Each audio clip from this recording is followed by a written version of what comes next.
Hello, folks, and welcome back to Rugby Ascended. This is Chris live in central Pennsylvania. That isn't quite right. Where's it at? There we go. Let's sort this thing out. There we go. That's what you want to see right there. There you go. Welcome back to the program, ladies and gentlemen. Good to have you with me again.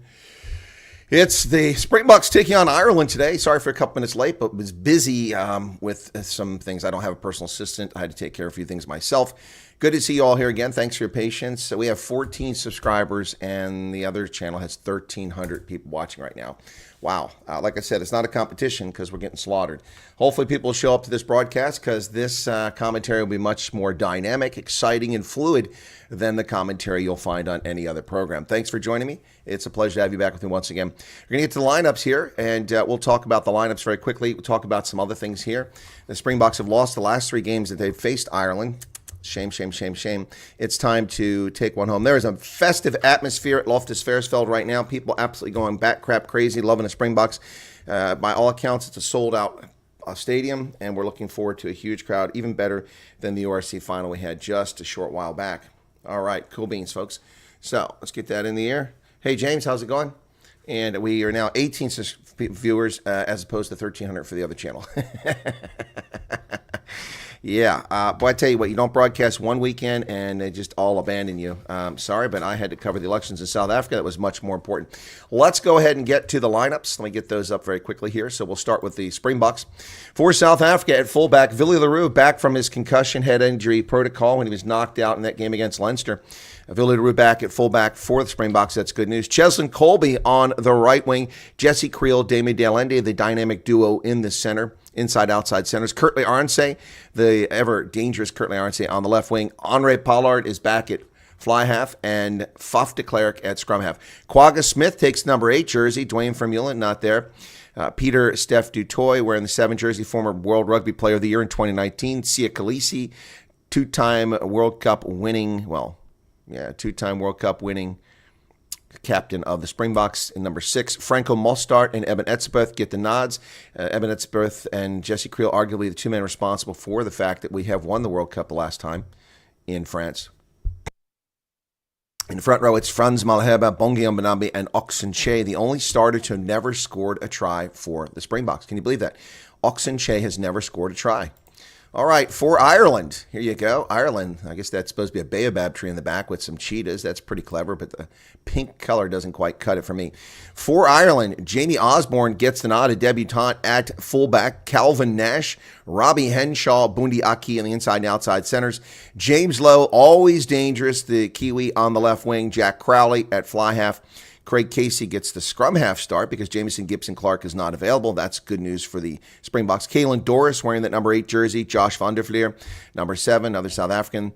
Peter Omani is the captain wearing the 6 jersey. Tag Byrne and Joe McCarthy are your locks. In the front row, it's Tag Furlong, Dan Sheehan, and Andrew Porter. Off the bench, nothing to sneeze at either. Oh, I didn't do the bench for the Springboks. Let me go back to that very quickly. The Springboks bench, I missed that. Sorry about that. For the Springboks, Malcolm Marks, Gerhard Steenekamp, Vincent Kalk in the front row. Salman Morat, R.G. Stamen are your backup locks. Marco van Staden, Grant Williams, and Sasha Feinberg Omgumzulu. That is a good bench as well. For Ireland, Ronan Kelleher, Cian Healy, Finlay Beelum are off the bench. James Ryan, Ryan Baird, Connor Murray, Kieran Frawley, and Gary Ringrose. And that is your starting lineup for Ireland. Last 3 meetings, Ireland has won all of them. It's not gone well for the Springboks as they've lost match after match to this team. It's very disappointing. Yeah, we'll take a look at in the last matchups 5. Where's that's not what I'm looking for? Something's not right here. Hang on a second. By the way, I got some other news with rugby. Big news. Wales loses, as does England, and the Southern Hemisphere rules again. My goodness. Last 5 matches for the Springboks, of course, all in the World Cup until that Wales game. The last 4, they beat Portugal 49-18. They beat France 29-28. They beat England 16-15, which is a score that England lost by again today. And they beat the All Blacks 12-11 in the final. And then they finally just beat the Wales side 41-13 in a less convincing victory last time out. For Ireland, they've won 4 of their last 5. The only loss was to England. They lost 23-22 in the quarterfinals. Yep, and then they've just beaten Scotland 17-13, the most recent. Previous matches for these sides, and it is not pretty for the Springboks. So Last year, they lost in the World Cup 13-8 at the Stade de France, a game that I attended. They also lost to internationals in October 2022, 19-16, and then they also got creamed in 2017, 38-3. Last time that South Africa has beaten Ireland is 2016, when they won 19-13 at home.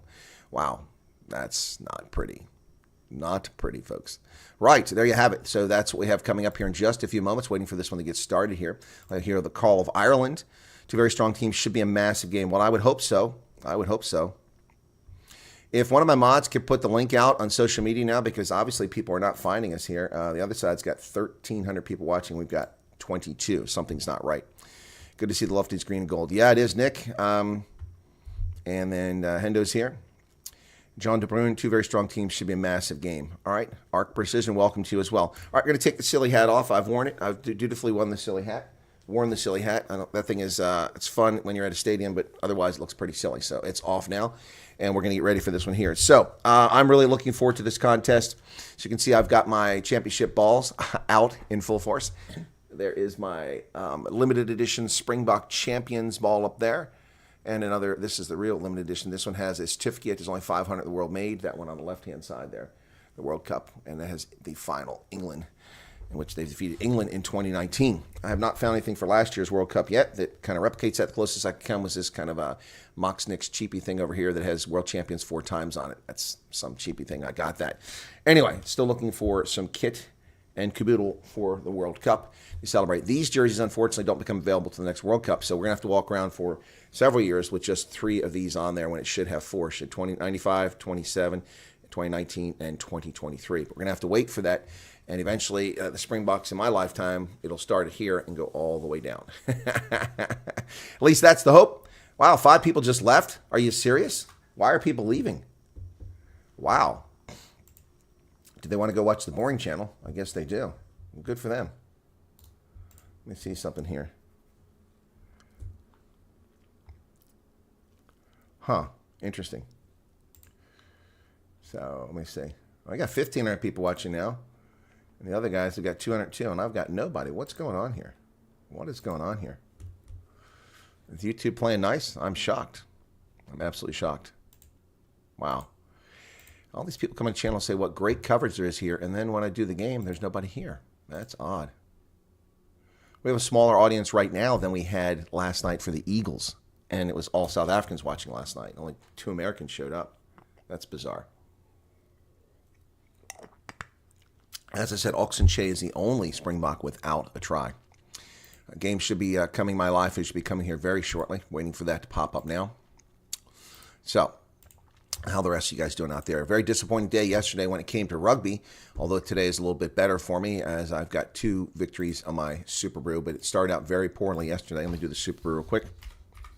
There we go, Super Brew. And yeah, I had a very bad start to Super Brew yesterday. I made all the wrong picks. Yeah, so yesterday I got 1 out of 5 games correct. Wow, the only game I got correct was Fiji by 5. I was wrong on the Italy-Samoa, Greek-West Pumas, Sharks-Lions, and USA-Romania. Wow. Today I've gotten all 3 games correct. Boy, the Cheetahs rolled 82-20 over the Griffins in Curry Cup action. And Australia beat Wales by 9 points. And I picked Australia to beat Wales by 9 points. New Zealand beat England by 7. I picked, or by 1, excuse me. I picked them by 7, so I missed that. I should have said 5. And there you go. Wow. So a little bit better start today than yesterday, but yesterday was brutal for me in Super Brew, I should say, not Super Sport. Super Sport's always brutal. Yeah, so a thing that we need to watch out here for in this contest is a Bundia Key in the middle, tearing things up, and then, of course, James Lowe on the wing. They could kill us, absolutely kill us.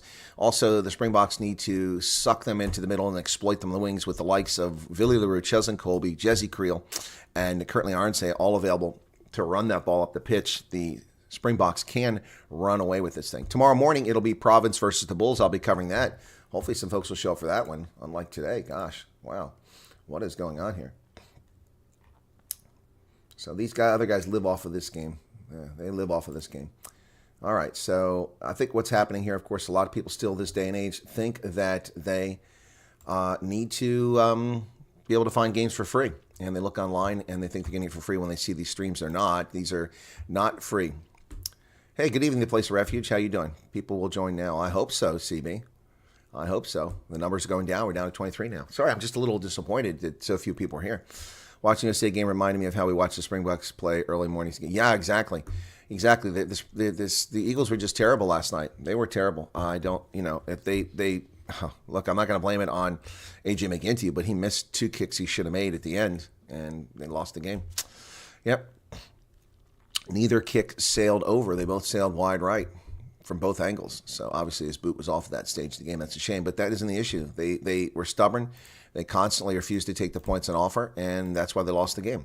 They at least 12 points. They came away with nothing, down within the 22. That were makeable kicks, 12 points. They refused to take them, and they stubbornly tried to keep getting a try, which they never got. And they lost the game. So there you go. So we'll have the Call of Ireland and in Rugby Africa hopefully will be coming up. I don't know if they'll play that before the broadcast starts or if it'll be when it does. So we're just waiting now for that feed. I'll tell you, it's interesting. Like I said, so we're supposed to have Angus Gardner was supposed to be calling the game, but for personal reasons, he stepped out. So Luke Pearce will be stepping into it, the Englishman. And Carl Dixon and Mike Adamson will be the assistant referees. Ben Whitehouse is the television match official. So Pierce is pretty good, but he has had some problems lately. Dixon switches roles for the second test at Kings Park, where he'll be in charge. So Carl Dixon will be in charge at Kings Park. All right, now the Springboks are wearing these idiotic white jerseys because of some stupid rule by World Rugby saying that the home team must change their jersey, not the road team. I don't understand that at all. That just doesn't make any sense at all. So, this is this horrible looking uniform. Yeah, so the Springboks are the home team, but World Rugby's rules dictate that the home must wear an alternate or different color strip when the team's jerseys clash or are too close to each other. So Ireland usually wear their traditional emerald green colored jerseys. Though the green jerseys are lighter in hue than that of South Africa, it's always been the case that the home team wears an alternate strip when they meet on the rugby field. Well, that's just nonsense. Why does the home team have to change their jersey? I don't get that. It's the same thing in the World Cup. They had to wear that stupid white jersey. It looks like somebody vomited or mixed up, clay and plastic and melted in a pit. And that's what they're wearing today. It's unfortunate. I'm wearing a proper jersey, and that's a stupid World Rugby rule. The visiting team should be the one that changes its jersey, not the home side. So Sia Khaleesi returns to South Africa the first time since he was accused of being fat and lazy, and we'll see how he does. Oh, wow. Stream Now's got 4,500 people. All kinds of people watching this. No one on my channel. Wow. Let's see what's going on over here. Oh, that's not going to last. That channel's got 7,000. That's the actual game. That is not going to last. YouTube will take that thing off sure as anything. My feed hasn't come through yet. What's going on? The feed that live is actually there. This guy's... Oh, that ain't going to last. That ain't going to last. Stream Now. YouTube, see, that's what kills me about YouTube. YouTube promotes things, and then they take it away. Unbelievable. But whatever. Let's have a good game here. Thank you for your truthful and thoughtful comments about South Africa. We're lucky to have you as a friend. You're very welcome, Place of Refuge. Not everybody feels that way. I've got people who hate me and attack me because I'm objective and tell the truth. It hurts their racist feelings and their small, pathetic mindedness. And it has cost me dearly. It has cost me with guests who are cowards, who no longer come back to the program. A couple people like that, afraid of backlash. And the backlash should be against them for being cowards, but that's life. We won't get into that. So today I've got South Africa over Ireland by 9, and I've got France by 11 over Argentina, but they didn't send their top side, so we'll see what happens. And I've got Scotland by 13 over Canada. I can't find a broadcast for the Scotland game, otherwise I would carry it. And my stream is still not there. It's supposed to be live now, so I don't know what the hell the deal is here. Okay, let me go back and see if, 10:55. It is 10:55. It should be live. It says watch live. It's still not there. Still not there. My goodness. Well, I hope they don't fall asleep here. This is kind of like the biggest game of the weekend, and these idiots don't have it up yet. So, yeah.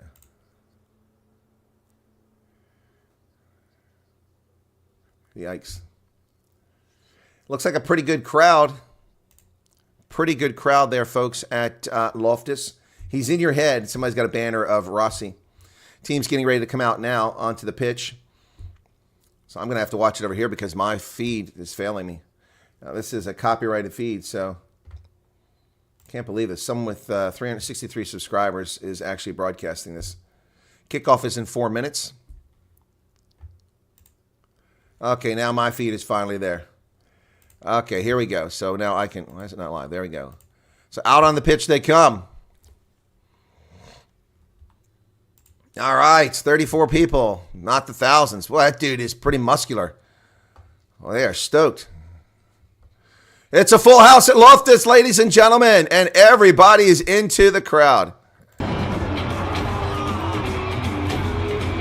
Wow, this is what it's meant to be. My goodness, wow. Fireworks on display now. Man, oh man, oh man. This is what it's meant to be, ladies and gentlemen. This is how it's supposed to be at rugby in South Africa. A full house. It is rocking at Loftus. Ireland on the road, taking on South Africa. Here come the Bucks out on the pitch. In their silly teal green pants. Shorts, I should say. All right, onto the pitch come the Springboks.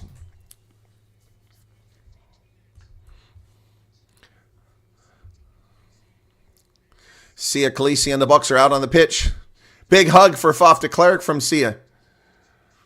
Sia's trimmed his beard up. Maybe it's because he was getting fat and lazy. We're going to have fun with that. We're going to have fun with that. Quagga Smith ready for his number 8 start.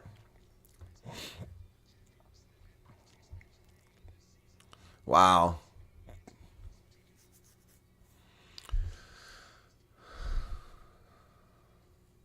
Grant Williams. Sasha Feinberg Ongumzula. Wow, it's the moment. Now is the moment. Now is the time. There's 3 people out there dressed in the center. Not really sure what that is. Kassel incoming Series 2024. Time for the anthems. By Nkosi Sikeleli of Ireland as sung by Arnu Jordan. Arnu Jordan. Come the day and come the hour, come the power and the glory. We have come to answer our country's call. Or they've changed the words around. From the 4 proud provinces of Ireland.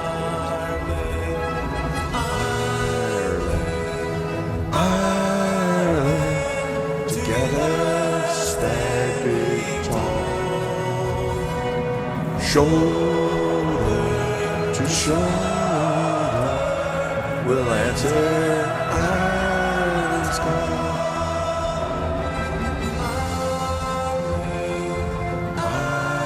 Ireland, together standing tall. Shoulder to shoulder, we'll answer Ireland's call.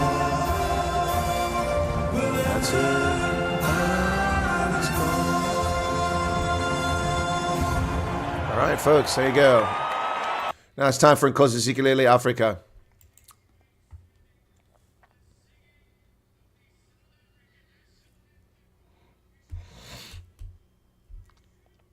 Will be sung by you. And signed today by Lisa Nkatla.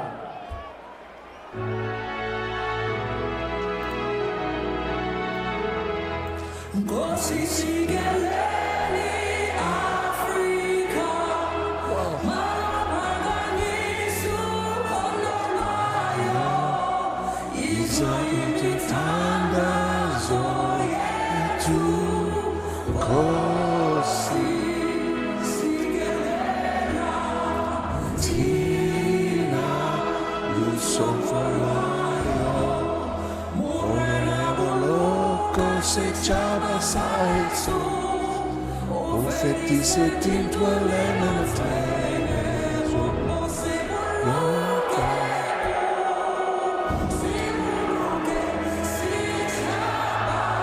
Wow.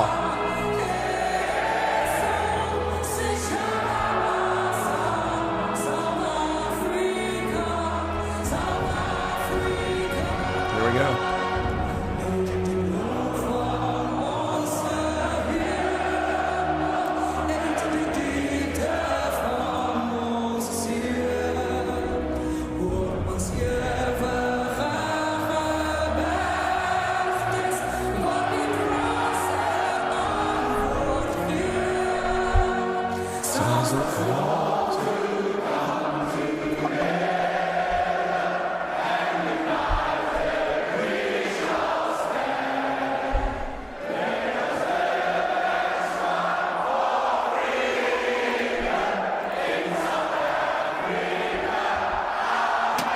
Wow.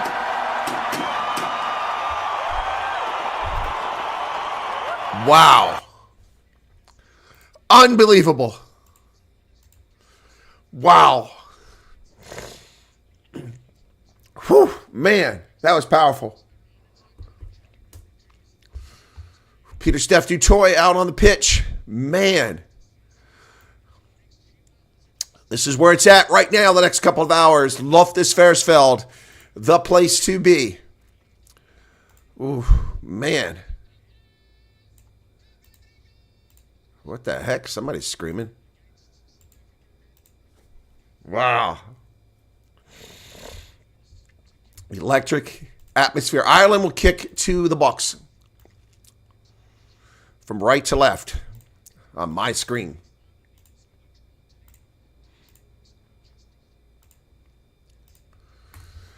Andre Pollard wasn't on the team last year when they played Ireland. Remember that?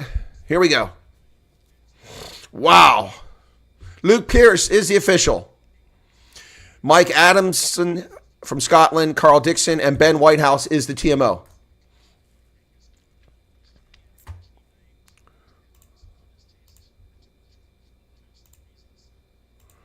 Wow. Well, it's pretty obvious the censorship of my channel is going on. I have 36 people watching, and there's 14,000 watching the other channel. What a crock. What an absolute crock. Unbelievable.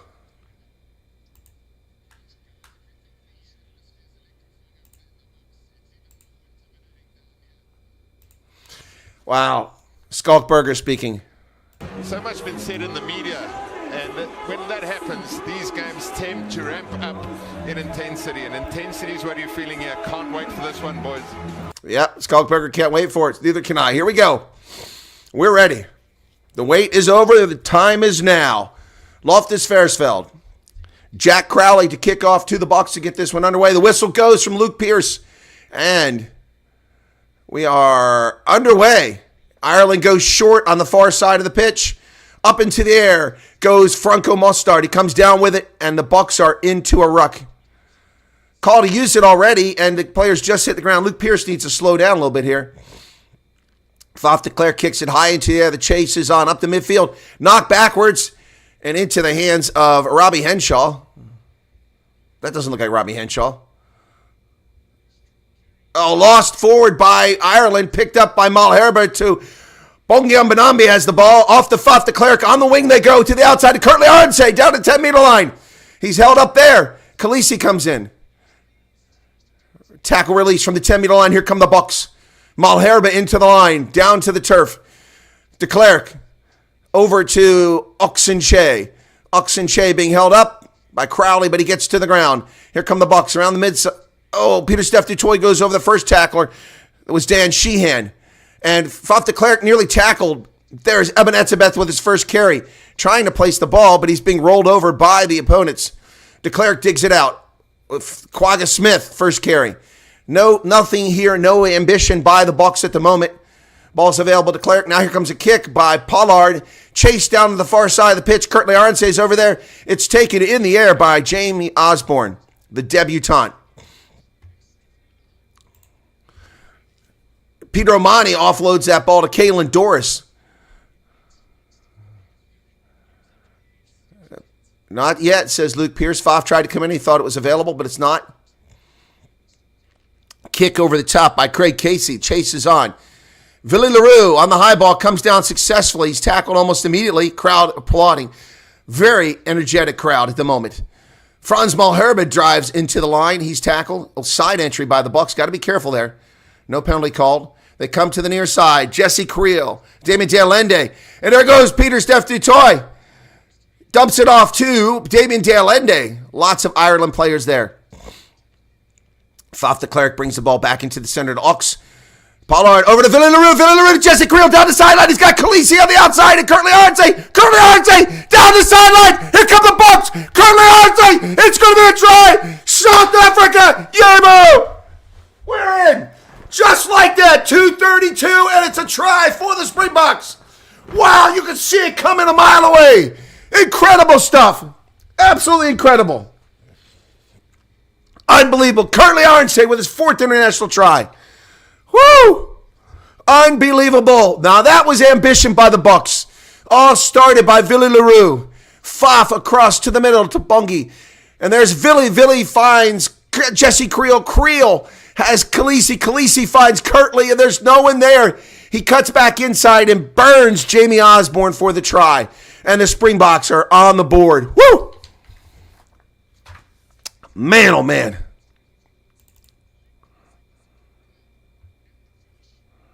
My goodness. Pollard for the conversion.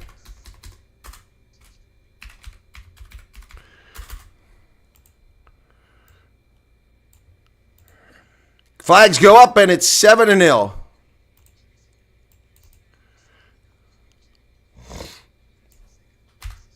Wow, now that's what I'm talking about. This reminds me of a Tri-Nations match I went to years ago against the All Blacks at Ellis Park, and the Springboks came out on fire like this. Lost the game, but they came out on fire.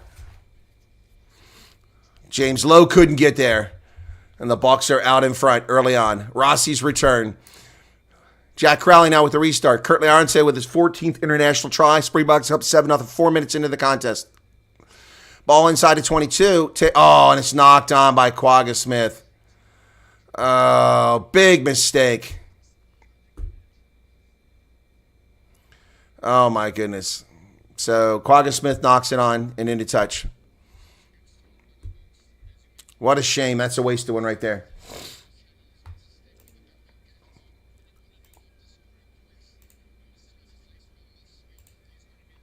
Wow. So Dan Sheehan throws it in, not contested by the Bucks. And here come Ireland. Bundiaki with his first carry. And he picks up about 8 meters. They're down about 7 meters away now. Sheehan with a carry. Casey dumps it off into the hands of Robbie Henshaw. Ireland looking good at the moment. There's space. They're going to get... Oh, they nearly got free. Nice shoot-lace tackle by Franco Mostart. Stops the try from happening. Eben Etzebeth with a tackle in the middle. Ireland cuts into the middle. Kalen Doris to Sheehan. Sheehan down to 1 meter, still going. Malherbe finally gets him down. Ireland just inches away. That's a knock-on, not called. Oh, man. Porter driven backwards by the Bucks. Back to the 4 meter line. Oh, Ryan. Tag Byrne driven backwards. Now they're back to 5 meters. Etzebeth. They're playing advantage here. They're playing advantage. Ireland. I never heard advantage called, but they're playing advantage. Kalen Doris. Porter. Ireland, 5 meters out. The Bucks defense holding at the moment. Oh, big hit there. Oh, Jesse Creel. Oh, and he took down the scrum half. Casey taking down Jesse Creel, made 2 tackles there. Diving in there. It must have been offside. What an incredible play by Jesse Creel.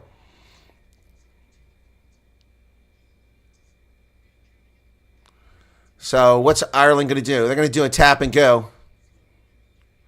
South Africa on the line. Tap and go. Here we go. And they're down to 1 meter away. They come the other direction. Kalen Doris, he's tackled.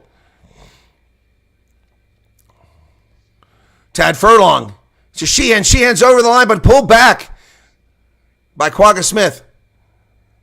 Oh, they lose it forward. Lost forward by Ireland.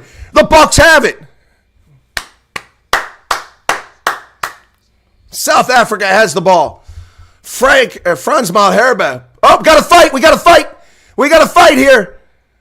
Oh, there's a fight, folks. But they're showing replays here. Ball's lost by Joe McCarthy. And Bungie's in there in a fight with Andrew Porter.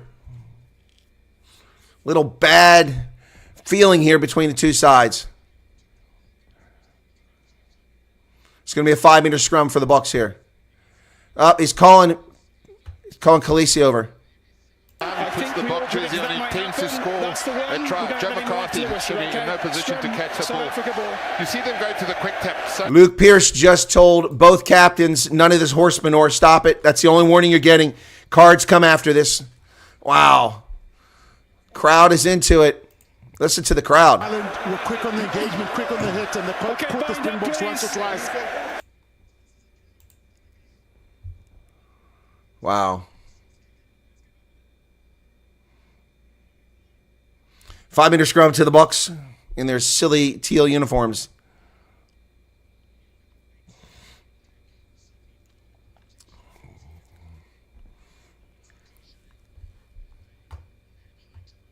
Dreekis is on the sidelines. Bind. Set. Early engagement by Ireland, but nothing comes of it. It collapses. Not yet. Not yet. It's close. Oh, Ireland gets a big push. But the Bucks come away with it. Quagga Smith throws to the wing to Cheslin Colby, who's taken down. But what a kick by Colby all the way back. Oh, yes. And Ireland screws the pooch. I think it's going to be the Bucks ball. What a kick by Cheslin Colby as he was falling. Going to go to the TMO. Osborne looked like he knocked it in a touch. Let's see. Oh, no. I don't know. That's marginal. That's marginal. Hard to tell. Oh, he did touch it. His left hand. South Africa ball. Yes. What a mistake by the debutante Jamie Osborne, and the Bucks have the ball. Belinda Carlisle playing in the background at a full house at Loftus. Wow. Come the day, come the hour. Indeed. Bongiam Benambi throws it deep, and Mostart comes down with it. Khaleesi to De Klerk. De Klerk to Jesse Creel through the middle. Creel through 2 tacklers and taken down. Quick ball for the Springboks. They go to the outside. Now Pollard taken down off the ball. And it chases on into the try zone. And James Lowe has to down it as Curtly Aronsay shows up. Pollard taken down hard off of the ball. Cheap shot to the ribs. 10 minutes nearly gone here. Boy, the Loftus pitch is not in the best condition here, folks. Yeah, Osborne as Quagga early mistakes. Yep, both of them making early mistakes. But the bigger problem is Osborne. He's the fullback. They need the fullback. This is a kick, goal line drop kick. Crowley. He goes to the far side of the pitch. And Quagga Smith drops the ball again. It's a knock-on.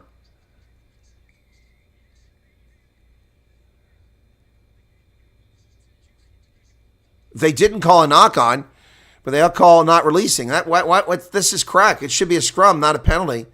What the hell, Luke Pierce? That's a knock-on. It popped right off his cut. That's twice. Quagga Smith has butterfingers here. Oh, how does that a penalty? The play should have been dead. I don't understand that at all.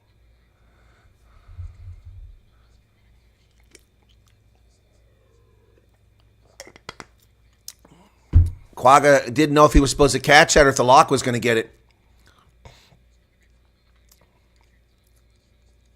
I don't believe this. That should have been a knock-on. So Ireland at midfield here. First tackle, Jesse Creel misses. Boy, still going strong. Finally stopped there by Damien De Allende. Casey digs it out. He goes wide. Oh, what a hit. Not rolling away. The tackle wasn't even made. What a crock. The guy's not even on the ground. He blew the whistle the moment they hit the ground. How can you roll away the moment you hit the ground? What a crock. Unbelievable. And Ireland's going for the post.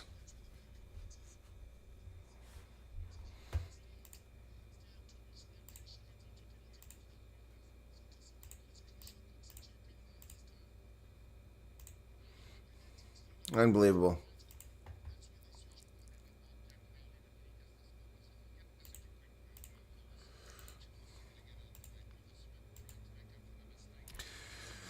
Here we go. 2 penalties already called on the Springboks. Crowley with the kick 12 minutes in.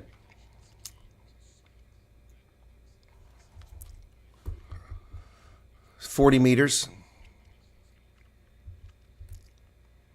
Skulkberger makes a pressing comment here. Don't have to worry about their discipline to the Bucks. Straight on. Crowd is not very friendly. Suddenly we're like the French. Listen to this. From 40 meters out and straight. So 7-3.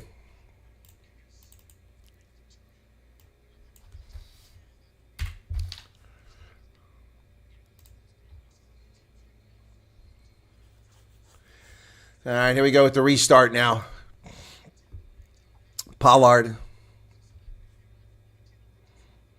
was kicked deep down, almost to the try line. Casey gets it his 5-meter line. He sends it the other way, and it goes into touch. That's a very generous spot. Mike Adamson going all the way up to the 10-meter line.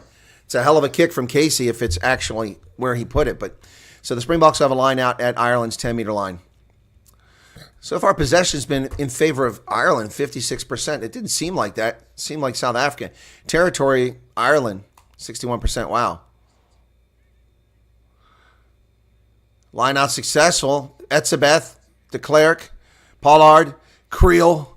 Creel going forward. He's tackled. De Klerk, Etzebeth, Pollard. Pollard kicks it forward and chases on. Oh, Curtly Arnsey buries Osborne. And they're inside their 22. Wow, Curtly Arnsey, what a dynamic player. Franco Mostart with a big tackle there as the ball moves. Ireland trying to go through some phases now, 14 minutes into the contest. Jack Crowley kicks this ball.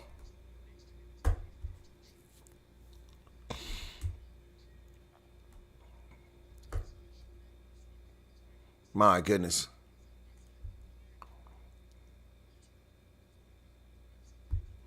So 14-28.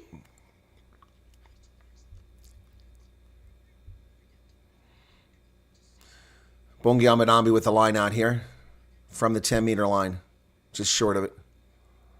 Goes deep. Not challenged. Dutoy to de Klerk. To De Allende to Khaleesi. Khaleesi runs over Robbie Henshaw. And we've got a stoppage of play here. He's telling Robbie Henshaw to stay down.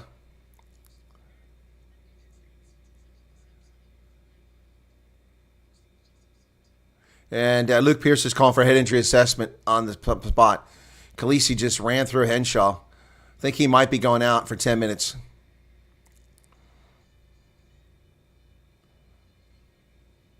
Let's see. Talking to Henshaw now. Let's see the play.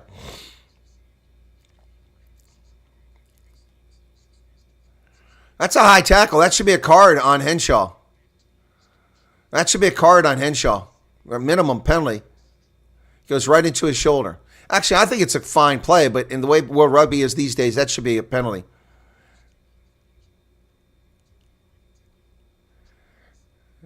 Yeah, Henshaw came at his shoulder. That should be a card. Why isn't that a card?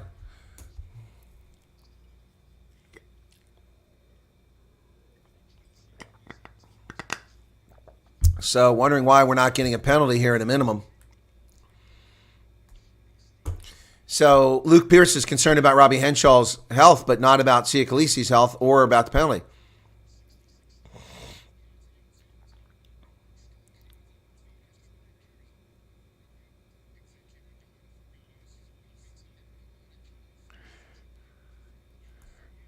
So Henshaw will stay in the game, but no penalty, no card. That's just crap. And it stopped the Springboks' offensive drive, too. So I don't understand what Pierce is watching there. Now, I don't have a problem with that tackle, but the way Rugby's been calling things, that should be a card. So now the Bucks have to win a scrum when they're on the offense because Luke Pierce has more concern for the health and safety of Robbie Henshaw than he does for the health and safety of the game. Rossi Erasmus up in the booth. My goodness.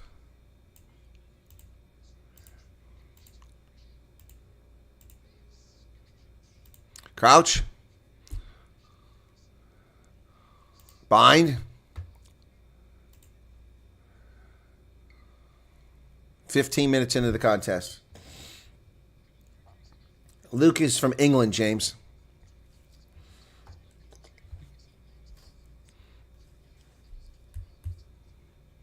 15-15 in the contest, 7-3.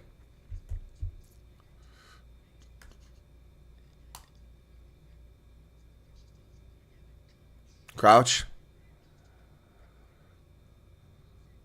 Bind. Set. De Klerk puts it in. Springboks getting the better of this one now. Gives it. He does.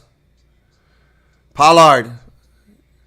De Allende on the outside. He gets it. Oh, it's tipped. That should be a penalty. Why isn't that a card? Ireland intentionally stops play by knocking the ball down. What the hell is going on here with rugby?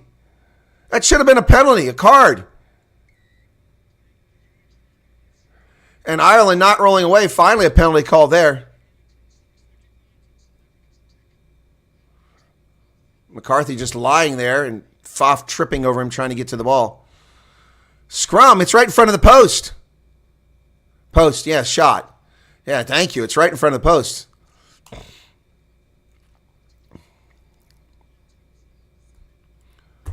Oh, look at all the bigwig Tubelards out there sitting in the crowd.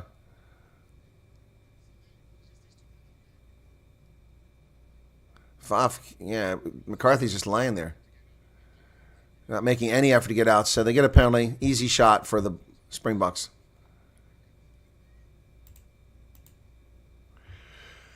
Oh, boy.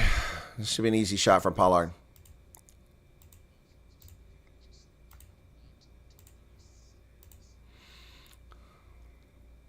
Pollard's kick. It's good. 10-3.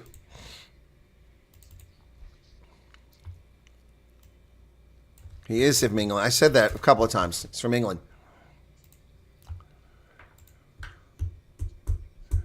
This time for Africa.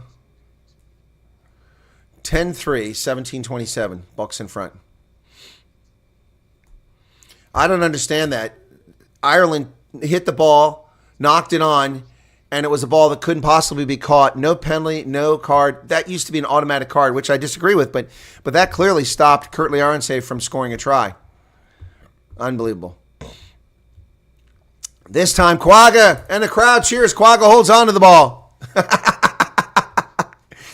Oh, a bunch of smartasses. 52,000 smartasses. Cheering Quagga Smith for managing to hold on to the ball. De Klerk's Bucks kick over the top. That's going to get quite a bit of distance out to midfield. What's the mark going to be? And the 10-meter line says Carl Dixon. So it'll be an Ireland line out. I don't know if Kate McKenzie's in the crowd. He should be. He's a sports minister. Dan Sheehan to throw this in for Ireland.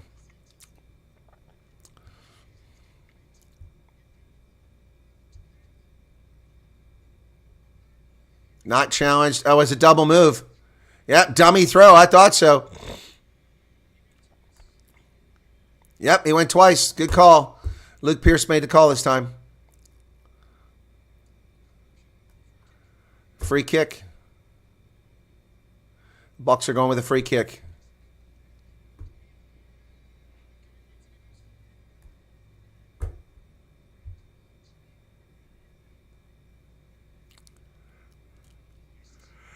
Ball goes high in the air for Pollard. Chases out Aronson down there.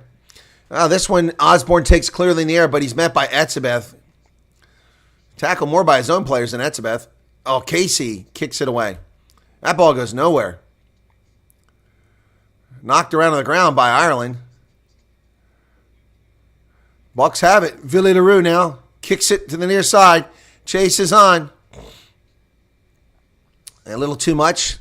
And it'll be an Ireland line out. So Bucks gained about 40 meters in that exchange. It's the first time we've seen Villiers involved in the game.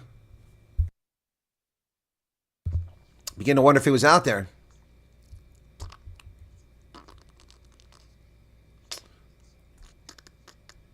Yeah, there were a couple of forwards closer in. He might have had a chance to get it to. But Ireland have a line out now.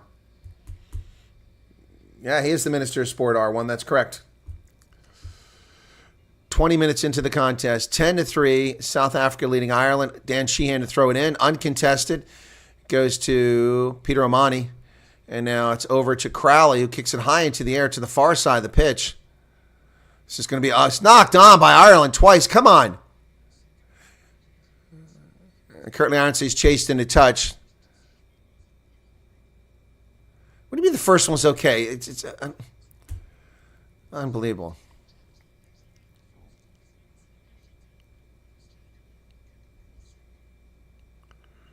Scrum called by the Springboks. I don't understand how he's not getting knock-ons when the ball's clearly knocked on. Unbelievable.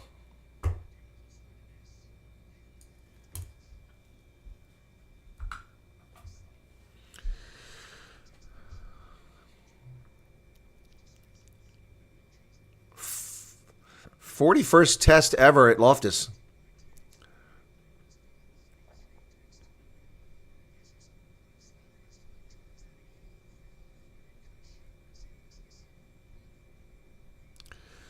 $21.10. Crouch.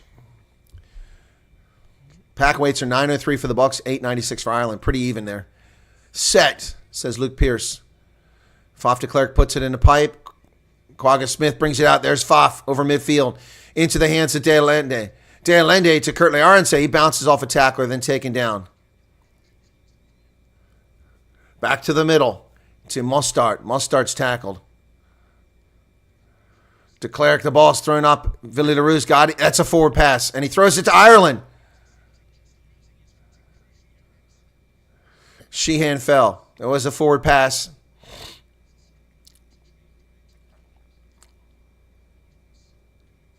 Yeah, Villy was clearly a forward pass.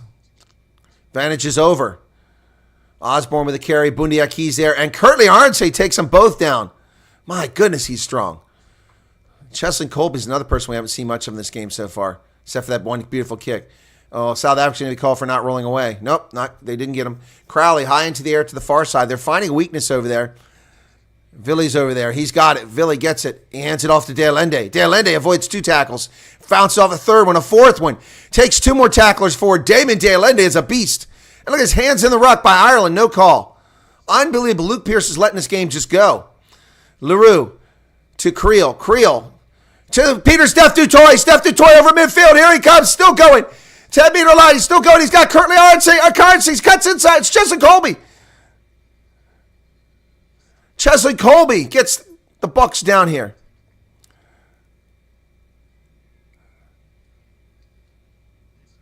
They're calling for a knock on here, but how about Ireland going through the gate?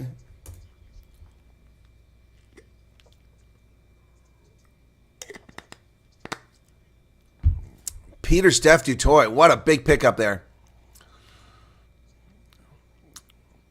Picked up a lot of meters. And finally dumps it off to Cheslin Colby. Colby dances. They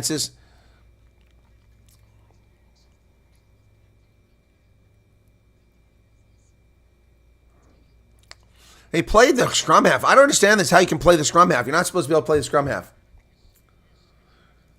Hey, Christian, how's it going?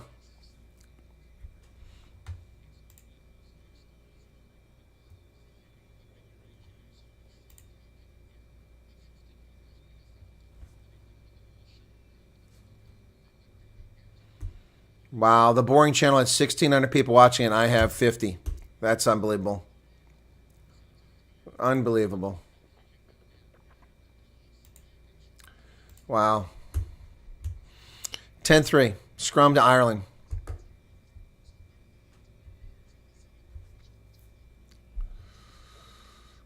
Crouch. Mine. Set. Oh, come on. How is that? Oh, penalty called against the Bucks in the scrum. Ireland retreated and was called against the Springboks.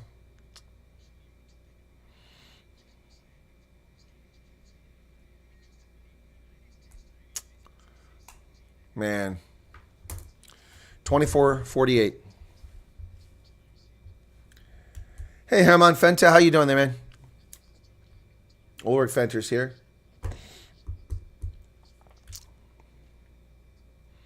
$25 minutes. Ireland comes up now for another line out.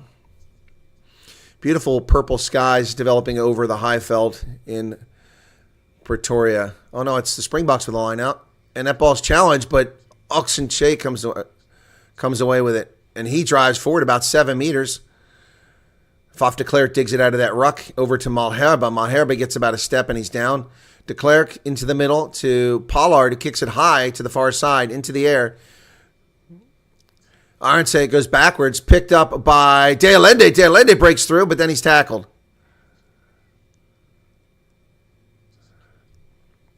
Quagga Smith to Pollard, to Villileroux. He gets hit, and he threw it away. Cheslin Colby has to save it, but it's ugly. And now, once again, Ireland, okay, Porter finally starts to roll away. So about 30 meters away are the Bucks now. Oxenche driving. And Josh van der Fleer with the tackle. Oh, nearly lost by Mustard. He regathered it. Come on, he's playing the 9. What the hell is that? Ireland get away with penalty after penalty here. Oh, Jesse Creel with another big hit. And Crowley has to save the day for Ireland. And he gets a nice kick. Where's the mark going to be? Oh, it went straight into touch because it was carried back into the 22. Big Ireland crowd there for the game, folks. Big Ireland crowd. 26-50 in the first half.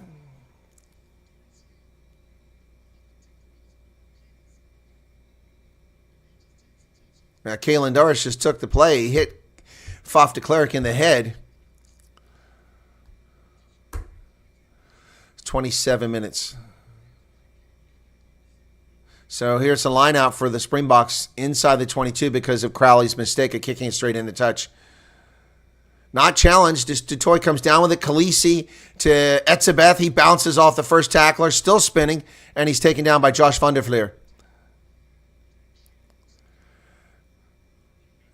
Quagga Smith. Ball's loose and it's stripped. That's going to be a penalty.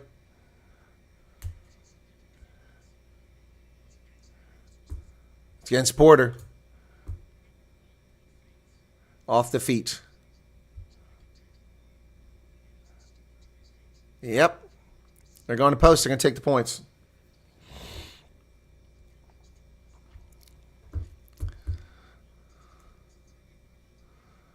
Let's see this again. There's Quagga Smith, Porter.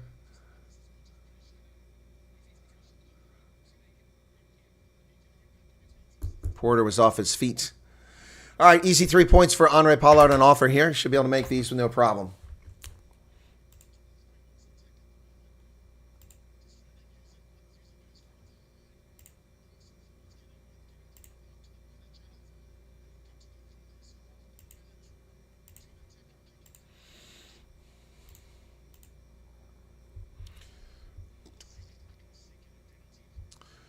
So Pollard to kick, 28-40. There it is.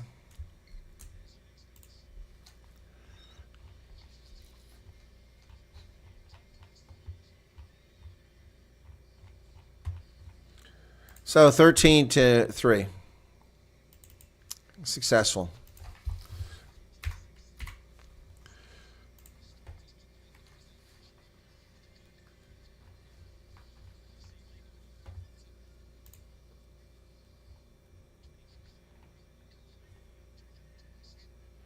Trying to get back to my last test match with the Springboks.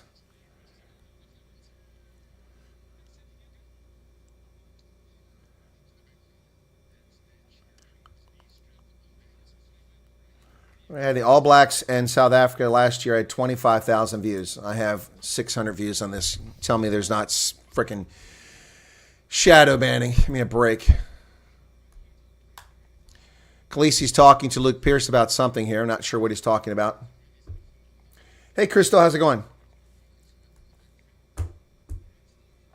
Clock has stopped at 29:13.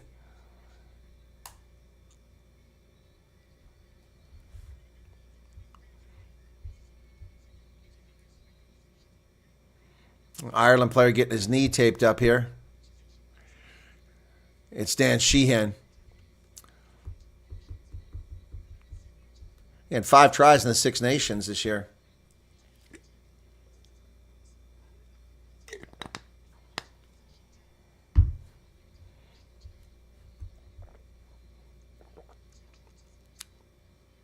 What a crowd, folks.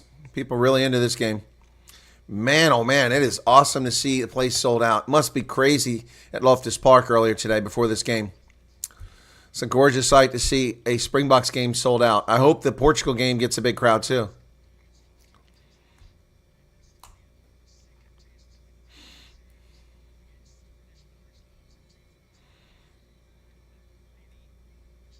So Sheehan's up, but he looks a little hobbled.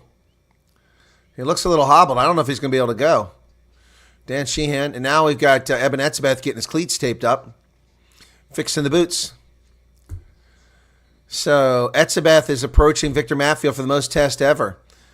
It's 117 and 127. He's just close. He'll overtake Victor Matfield before you know it. Victor Matfield 127. And Habana with 124. Inside the 24, Quagga holds on to it, and they cheer again. Smart asses. Faf de Klerk digs it out of there. Etzebeth driving forward.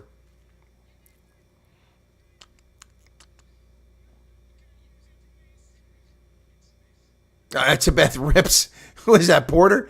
He rips somebody over the top of the ruck. It was Porter. He ripped Porter over the top. Etzebeth, a one-arm drag. That ball didn't go very far. Knocked forward. Taken by Tag Furlong.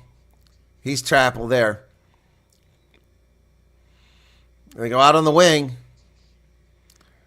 There's Kalen Doris with a big carry here. Kalen Doris. Omani feeds it back inside. Casey. Crowley. Josh Van der Fleer. Tackled. Osborne with a carry. Springboks with a counter ruck. Bongi Amanambi. Oh, Bull. He said he's on his hands and knees. He was on his feet. He wasn't crawling through. That's crap. That's a crap penalty call. Ireland just did that and stole the ball, and they didn't get any penalty called against them, and they played the 9. He counter rucked successfully through, drove the guy back. He's on top of his body. He gets back to his feet. Exactly. That's a crap call. Utterly crap call. Not to collapse straight over the ball.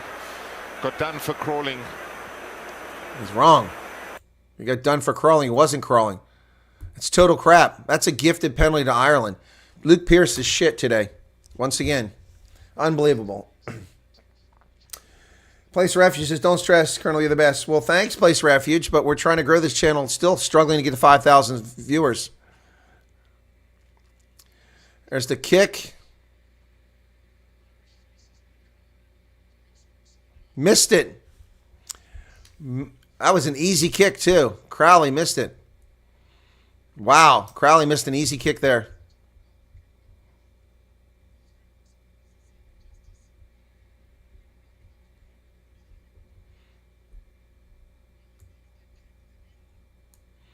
So the ball's kicked from the 22.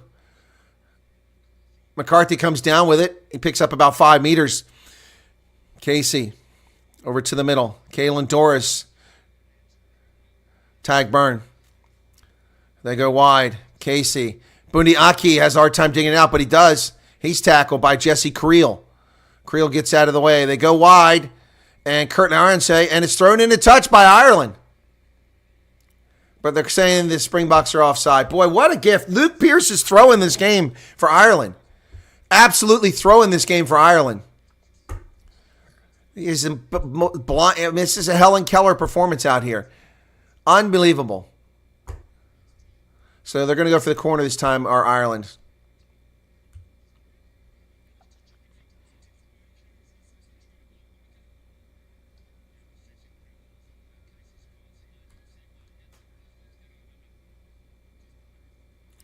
Okay, fair enough. Yeah, fair enough. That's a fair call that time. Okay, that's fair. I saw the replay. Jesse Creel did impede the pass. That's the right call. That one's the correct call. But the tackle was not the right call. Ireland with a line out deep in Springbok territory now. 12 meters away.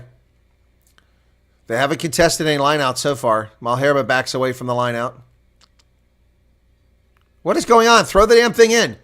They do finally. Omani has it. And they break away. Here comes Sheehan. He dumps it back to the inside. Into the hands of Calvin Nash. First time we called his number this game. And Nash is tackled. It's stolen by the Bucks, but nope. Ireland still has it. Porter goes forward.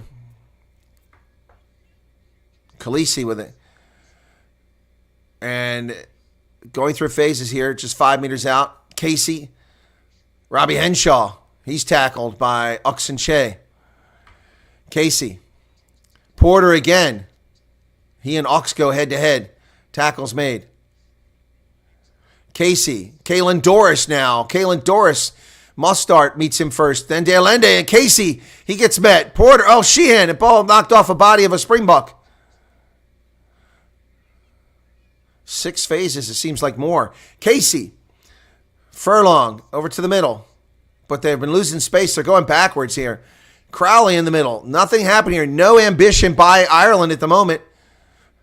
Robbie Henshaw back in the middle. Dancing for a spot. Taken down there by Bongiam Benambi and Peter Steph Dutoy. Over to Peter Omani. Bounces off the first tackle of Pollard. And then he's taken down. Pollard gets down so he doesn't get a penalty on him. And Ireland taken down by Etzebeth this time. My goodness. Go wide, finally, some ambition here. And they nice pass to James Lowe, but he's driven in a touch. Did he stay in play? If he did, then Osborne might have a try. Was it a forward pass? Did he stay in play? If he did, then James Lowe just made the most amazing pass. We need to see that on the TMO. Because I didn't get to see the play clearly because they went to the sideline camera. So I couldn't see whether it was a forward pass. So Osborne says they have a try. Let's see it. Okay, here's an angle.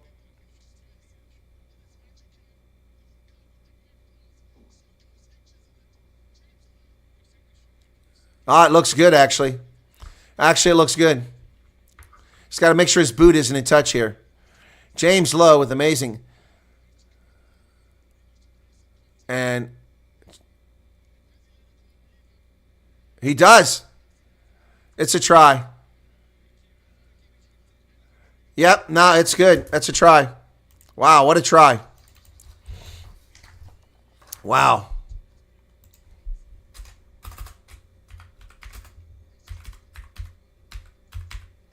Wow. Wow. That's incredible. So you realize that the score is inverse now from what it was at the World Cup. 13-8 was the final there. So let's get Jack Crowley to miss this kick. This is a tough kick from the corner. Doesn't get any further over than this. Darkness descending on Loftus Versfeld.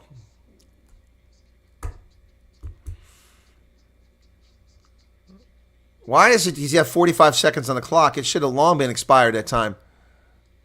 He's not even going to be close. 13-8. We now have the same score we had in Paris. Just the boots on the other foot. 13-8, South Africa in front of Ireland now, folks, as we approach halftime. What an incredible try that was. Dan Sheehan with a behind-the-back pass. Just 3 minutes left. The Springboks really screwed up letting that try happen. But it never should have happened. It all started with that penalty on Bongi Amanambi, which was not a penalty.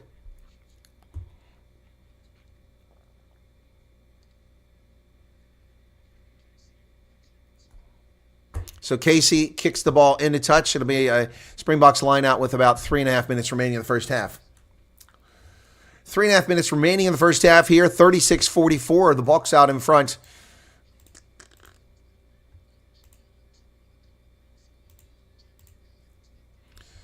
So Bongi Amanambi now. They go deep. This one's challenged, but Mostart comes down with it, and they're into a maul. Bongi Amanambi at the back, but Faf is there, ready to take it off his hands. Once. Boy, that's really quick. So Faf takes the ball. Over to the middle. De Allende over the 22 and driven backwards by Kalen Doris. Check out, it's going to be a maul if he doesn't get down. The ball comes loose. I think the Bucks lost it.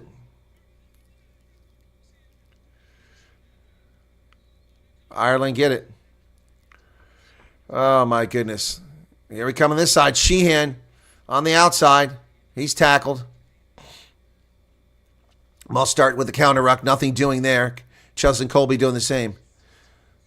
Call to use it. Boy, how much time do they get here? Counter ruck. Oh, they get all day to use the ball. Pfaff doesn't even to touch the ball, and he's told to use it. Here's a clearance kick by James Lowe. Lowe goes down the middle of the pitch. That's going to be taken inside the 22 by Villileroux. Villileroux comes up. Looking at the options here. He keeps coming. He dumps it off to Sia Khaleesi, who's taken down by Sheehan, diving at his knee. Pfaff has it over to Oxenche. Ox drives through Porter down to about the 10-meter line. Oh, what is this? Play in the 9. There's a makeable penalty for the Springboks. Pfaff tried to take off, but no dice.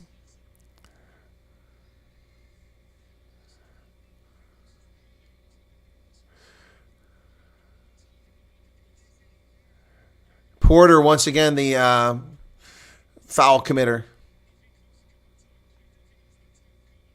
So will the Boks go for the corner here? Offside and plays the 9. Finally, he's warning Porter. No, they're going to go for the post. Pollard, a little harder kick here. Last minute of the half. Yeah, I think they should go for the corner in this case. Usually I say go for the points, but here I say the corner. Yeah, Porter does it again. He's going to injure Pfaff doing that. He just jumps up. And he entered from the side, hands in the ruck, entered from the side, and he played the 9. Finally, he gets penalized for it. He's been getting away with it the entire game. Andre Pollard now. 13-8 is the score. 30 seconds remaining in the first half.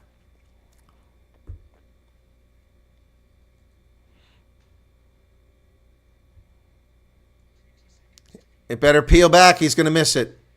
Nope. Not even close. Bucky's Bota in the crowd. Not even close. Not even close.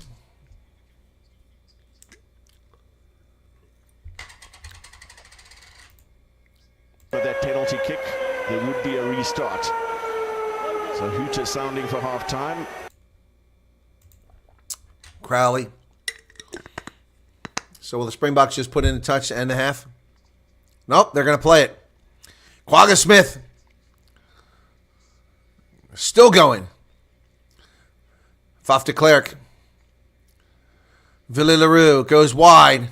Jesse Creel down the sideline. He's near the edge to try to keep him at play. Pfaff gets the ball. Delende over to Malherbe. Malherbe breaks through down the 10-meter line. He wasn't expecting that. Oh, Colby gets hit hard. He hands it off to Jesse Creel. Jesse Creel has to get around Luke Pierce, who's in the way. Creel. Pfaff de Klerk to Bongi. Bongi over through Porter. A side entry. How does Ireland get that ball? How the hell does that happen? Oh, halftime. We have a repeat of the World Cup challenge here when the two teams met at the Stade de France game that I attended in Paris. 13-8 was the final there. Ireland coming out in front, but here it's halftime and it's 13-8. Wow. Unbelievable. Well, the Springboks have left a lot of points on the pitch so far. They've made some mistakes they should have made. Well, they played a sound game, but discipline's let them down at key points. Unfortunately, the try that was scored by Ireland is a consequence of a penalty that never occurred. Bongi Mbonambi called for a penalty which he never committed, accused of crawling when clearly he was on his feet and not crawling. Luke Pierce is like Helen Keller and the Stevie Wonder of World Rugby today, blind as a bat. Anyway, folks, there you have it. So that's the first half, and 13-8, nothing to write home about, but they need to get together. Yeah, their F does suck. Bit of a messy first half. I agree. Yep. I would have gone for the corner in that case there too. Bucks need to score again. They didn't do it, Hendo. They did not score again. So let's take a look here, folks. 21-35 watching that channel. 947 watching that channel, and we have 75. Thanks to 73. Thanks to the people bothered to show up on this channel. What's the most exciting, most enthusiastic, and best commentary and play-by-play you're going to find amongst the YouTube coverage of these games. I'm just saying. So the Springboks now leading 13-8, but this is anything but assured against an Ireland side that can just go crazy on us. What an absolutely brilliant try from Ireland there. That thing was an absolute thing of beauty. So the Springboks score a try here in the first 2.5 minutes, and since then they haven't come close to sniffing that try line. But that Ireland try was brilliant. Dan Sheehan drives into the defense and does a behind-the-back pass like this. Brilliant pass to James Lowe, who goes out on the wing, and then Kurtley Arnse, or was it Cheslin Colby, drives into him and pushes him into touch. But before he lands in touch, he offloads that ball, and it wasn't a forward pass. It was backwards to the debutant Osborne. Jamie Osborne bobbled the ball forward, but was diving, was able to regather it, and then score the try. It was something else. You got to give Ireland their due on that one, but that never should have been the case. Should have been the Springboks ball for the failure to release the ball, but instead we saw Bongiam Benambi called for crawling on the ground, or was it Ox? Anyway, it was not right, though. I only watch your channel. You have Geese and I love passion. Well, thank you very much for that, Timeless. I appreciate it. Now, I'm a little frustrated today. I mean, this is something that I usually get, 15, 25, 30,000, 40,000 views for a game like this. And there's something going on here. I've noticed it yesterday as well. I haven't done much late. I guess YouTube is not promoting my content. I don't see mine. When I go to the YouTube For You page, it doesn't show my broadcast. And I'm subscribed to it. It should show my broadcast. Yeah, and then there's other people actually showing the game live, which is illegal. And is it still going? Let me see. Yeah, okay, they finally took it down. Yeah, this video is unavailable. They let him go for almost a half. Yeah, that channel had like 100,000 views on it, and it went up. Someone was stealing the content. Yep.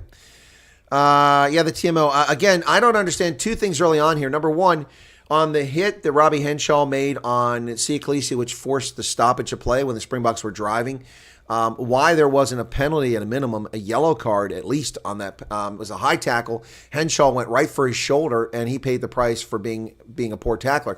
But he didn't get a penalty or even a card. That's just unacceptable. I don't understand that at all. People are joining membership over there. My members joining here.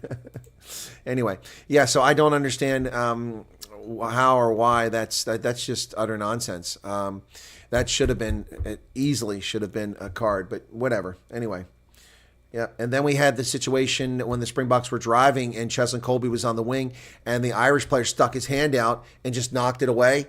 And then all Luke Pierce did was say, knock on, continue play. No, that was intentional. That stopped momentum. It could have been potentially a try. And yeah, so yeah, unhappy with Luke Pierce today, that's for sure. So I'm going to go to Megaphon's phone and see what happened if he published our last one. Okay.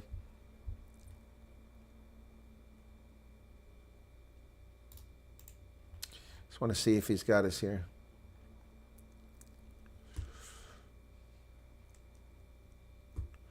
We got 1,300 views from yesterday. Let me see what they're saying about it.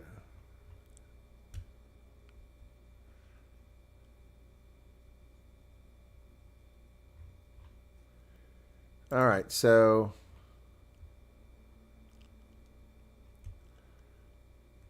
the second half. Okay, sorry. Yeah, anyway.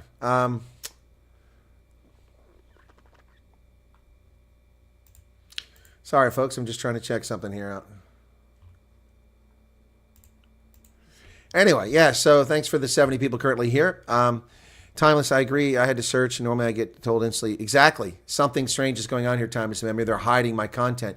Again, I don't know why. There's nothing on this channel that did anything wrong. There's no strikes. There's no community violations. There's no nothing. But clearly my program is being hidden once again.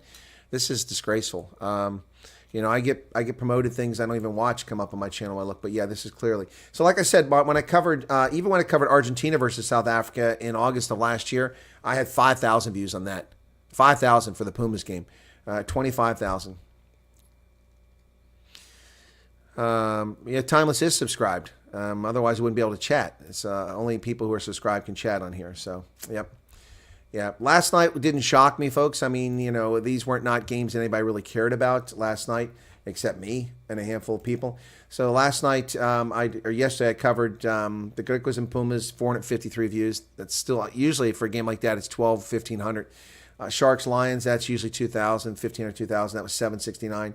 And USA versus Romania got 372. If I'm lucky, I get 500 out of that. So, yeah. So this one here, it just so far, what, 600, 700 views? Yeah, so 963 this says. Okay, so that's more. Yeah, and I earned 1/3 of a cent of ad revenue. 1/3 of a cent. That's funny. No, Ayanda Madudi, you can't show the game because it's a copyright strike in violation. There was a channel that was just showing it. They had 363 subscribers on it, and they got away with playing it for about half an hour before they finally got spanked by YouTube and the content was removed. This is copyrighted material that belongs to Supersport.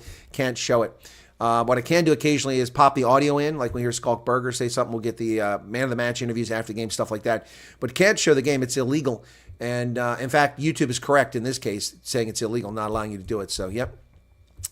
No, I'm sorry, I cannot show you the game. All I can do is give you enthusiastic and insightful commentary, and that's what I do. So a lot more exciting than some of these other channels out there. But anyway, yeah. Here's one I've never heard of. Why Sock Rugby? Never heard of that. The hell is that? Jeez. My goodness. The Kiwi lads, who aren't even South African, neither am I, they have 1,200 people watching their stream right now. 1,200 people. And they are boring.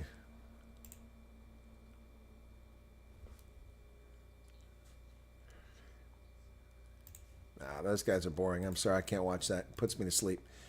And the one that really puts me to sleep is Forever Sports. But they've got 2,000 people watching their channel right now. Let's go back to the lineups here, folks, and tell you who we got can still come in the game here. So for South Africa, on the bench, we've got Malcolm Marx, Gerhard Steenekamp, Vincent Koch, and then the backup locks are Salman Morat and R.G. Snyman. Boy, if you got R.G. Snyman coming off bench, you're doing pretty well. Eskom, Marco van Staden's also available. Grant Williams at scrum half, and Sasha Feinberg Ungumzulu.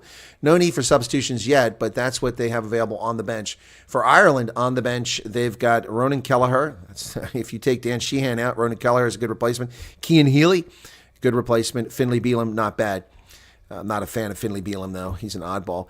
James Ryan and Ryan Baird coming off the bench. Connor Murray is the backup scrum half. Kieran Frawley and Gary Ringrose. There you go. Gary Ringrose.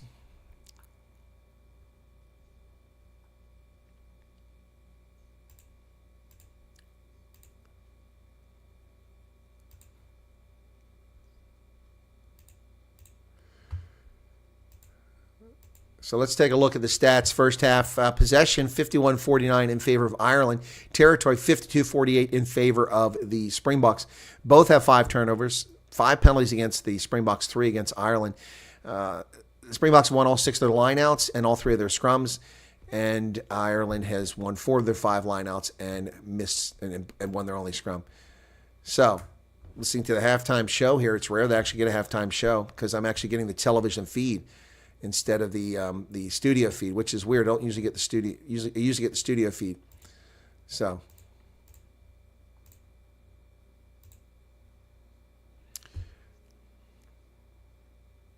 I don't know who these guys are in the studio here. I'm not familiar with them.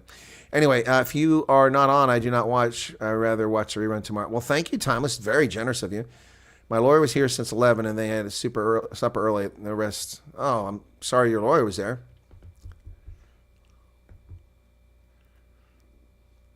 Reno says, you're right, I had to research for it. Didn't add, yeah, it didn't add my stream. Exactly. Why is that not the case? Why is my video not being shown? I don't understand that. Unbelievable. I think this week I won't put the stream on until the day before and, publish it then. Maybe that's what it is. I think that might have something to do with when you publish a stream too far in advance. Yes, the Springbok are winning, but it's not impressive. Not impressive, Erica. Yep. So, anyway, Timeless Memories had to search for me. Raina Razor had to search for me. Yep. What do I think of the game so far? Well, I'm not overly impressed so far, folks. Not impressed. What I have to say about the game so far is that Ireland has not impressed me at all. They never should have had that try, although the try itself was brilliant, well done. That never should have occurred. That penalty on Bongi Mbonambi was just total crap. Never should have been a penalty. He was not crawling on the ground, quite obvious from the replay. It was obvious in real time to me, but there's Luke Pearce standing 10 feet away, and he got it wrong. He also got it wrong when Henshaw crashed into Sia Khaleesi. That was unacceptable. He also got it wrong when Ireland intentionally knocked the ball on so that Cheslin Colby couldn't secure the ball and get a try on the wing. That's 3 right there. That's 7 points or 5 points that Ireland got. They should have gotten. That's 3 points the Springboks could have gotten on a penalty. So that's 5, 8 points, and plus then there's another 7 or 5 in the corner. That's 12 points right there that the officials taken off the board for the Springboks potentially. And that's I'm tired of piss poor officiating. It's a tough, difficult challenge. We've interviewed Jonathan Kaplan on the program before talking about officiating, but it's very disappointing to see this level of rugby and this poor performance. And where's the TMO? Why isn't the TMO engaging on that hit by Robbie Henshaw? I mean, seriously, they go back and go back 5 minutes for plays sometimes and go, hey, wait a second, we had an incident back here, 50 meters back up the field. Well, that was right in time. I mean, look, Luke Pearce stopped the game instantly. There was no reason to stop the game. No other player was around Robbie Henshaw. Robbie Henshaw went down, and Luke Pearce acted like his girlfriend just got assaulted. Whoop! Stop the game! Stop the game! Robbie, don't get up! Robbie, are you okay? Robbie, don't move! Look, I appreciate the concern for player welfare, but that was ridiculous. There was nobody around Robbie Henshaw. Leave him on the pitch. The medics will come out. Instead, they stop the play, and it stops an offensive drive by the Springboks. And no penalty for the illegal tackle, no card or sanction. Unbelievable. Great game. The billing of the game 100% correct, says Pierre. So I'm not thrilled with the officiating thus far in the game. I'm also not thrilled with the Springboks' ability to finish. They showed it early on, but it's been lacking since then. And it seems every time the Springboks get a nice carry deep into Irish territory, a penalty is called on them for not releasing, or Ireland enters from the side of the ruck. Ireland plays the 9. Finally, Porter got sanctioned there, and then, of course, Pollard missed the kick.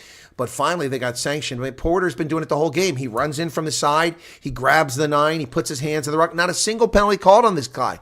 It's unbelievable, finally. And then Luke Pearce, he talks to the Ireland captain and says, well, he's been doing it the whole game. Well, why aren't you calling it the whole game, hero? Unbelievable. Unbelievable. So, I'm not impressed with Ireland, and I'm not impressed with the Springboks by and large. It's an average game so far. Now, earlier today, England lost to the All Blacks 16-15. 16-15, I got this game stuck in my head.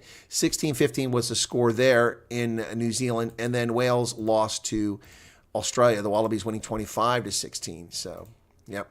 13-8 is our score here at halftime. We're getting ready to come back for the second half. Springboks hosting Ireland, and quite a few Irish fans in the crowd. Of course, many of them are South African. Ons erste tuts, lekker op Loftus.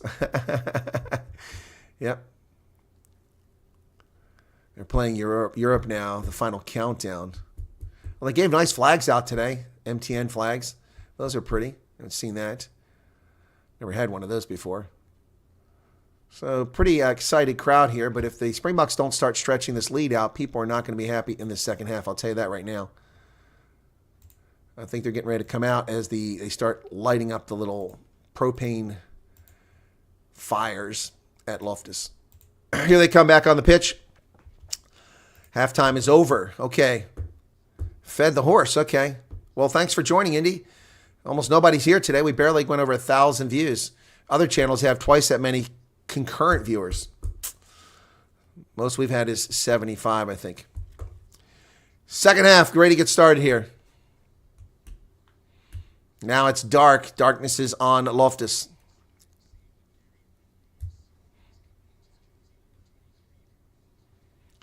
Ringrose has entered the game.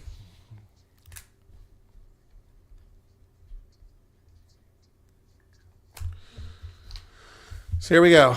South Africa will kick to Ireland to start the second half. 40 minutes to glory. Whistle blows. Come the hour, come the day. And Ireland comes down with it, and Peter Steph du Toit is there for the tackle.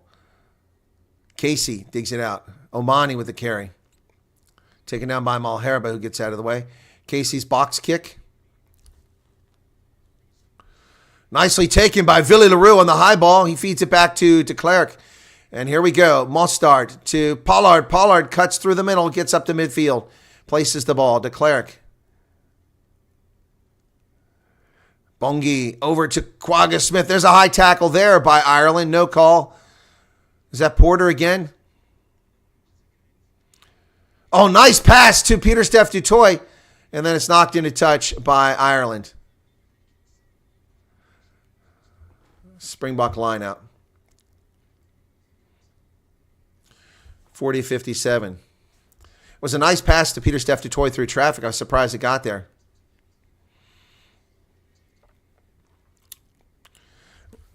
Kelleher came in and Sheehan is out. I said I didn't think he was going to make it. Henshaw's out.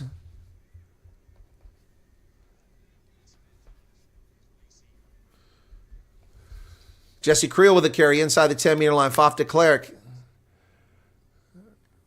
Ireland slowing down the play there.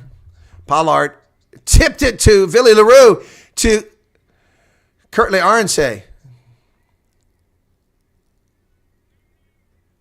Ireland playing dirty in the ruck again. Their breakdown work. Oh, there's Damien Dialende. Gets it over to Willy Leroux. Nice pass to Sia Khaleesi on the outside. Khaleesi through one tackle. Down through another one. And Bundi Aki. There's a penalty finally. It was already a ruck. Bundi Aki knows he made a mistake there. Bundi Aki knows he made a mistake there. He beat himself on the head. It was already a ruck formed, and he just jumped in and got the ball. Couldn't help himself. Yeah, Bundi just made a mistake there, but he knows it, doesn't dispute it.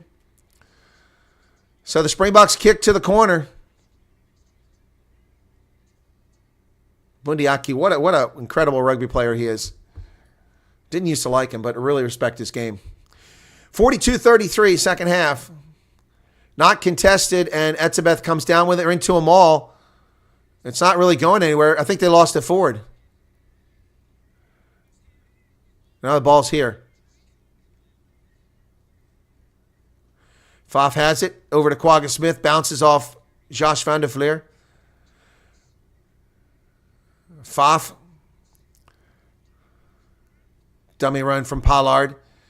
Faf to Pieter-Steph du Toit. He and Mostard go forward. And again, Ireland has their hands in the ruck. Oh, Jesse Creel nearly slides through. Down to the 5-meter line. Ireland has hands in the ruck again. Mostard tackled the 5-meter line.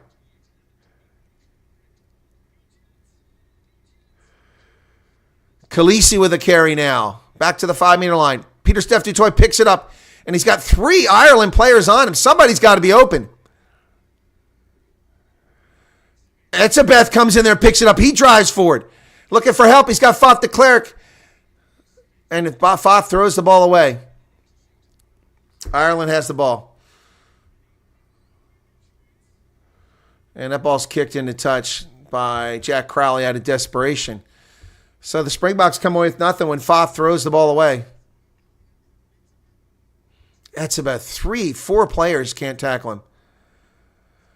But I think Faf got hit from behind. What a terrible camera angle. What kind of camera are they using here from overhead? Looks like frickin', a combat camera. 44 minutes now into the contest.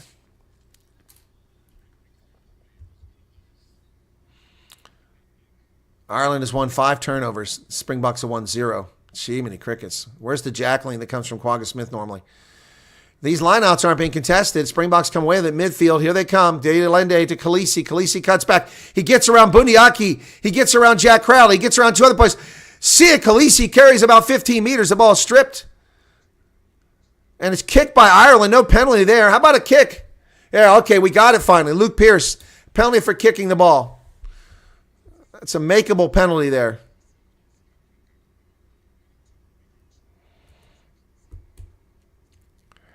So we're going to take the points on offer or not?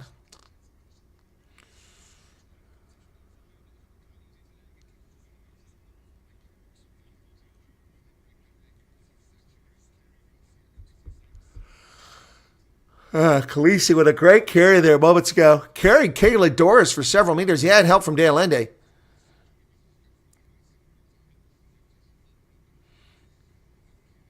We kicked that out of Faf's hands. That's what the penalty's for. We're going to go for the post. Chance for Pollard to put points back on the board.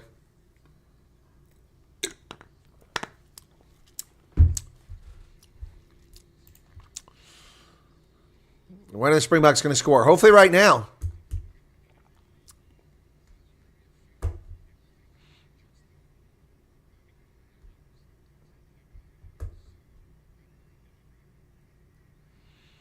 Ireland's getting away with murder at the breakdown. Skulkberger says they've been combative at the breakdown. Yeah, they have. They've also been cheating at the breakdown and getting away with it. He's going to miss that one too. Oh, look. Monty Lubbock is playing tonight for the Springboks. Wow. Missed kick. Missed kick. Again.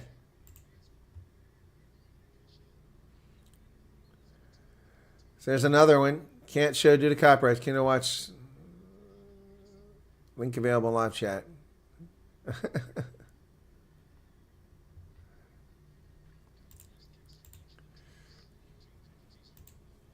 Here's the restart. Must start with the ball.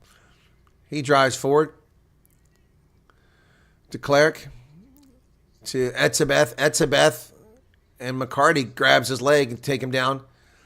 Pollard high into the air. That ball's going to go inside the 10-meter line. James Lowe's over there. And he knocks it on. It's picked up by Jesse Creel. Jesse Creel down about the 22. And he's driven into touch.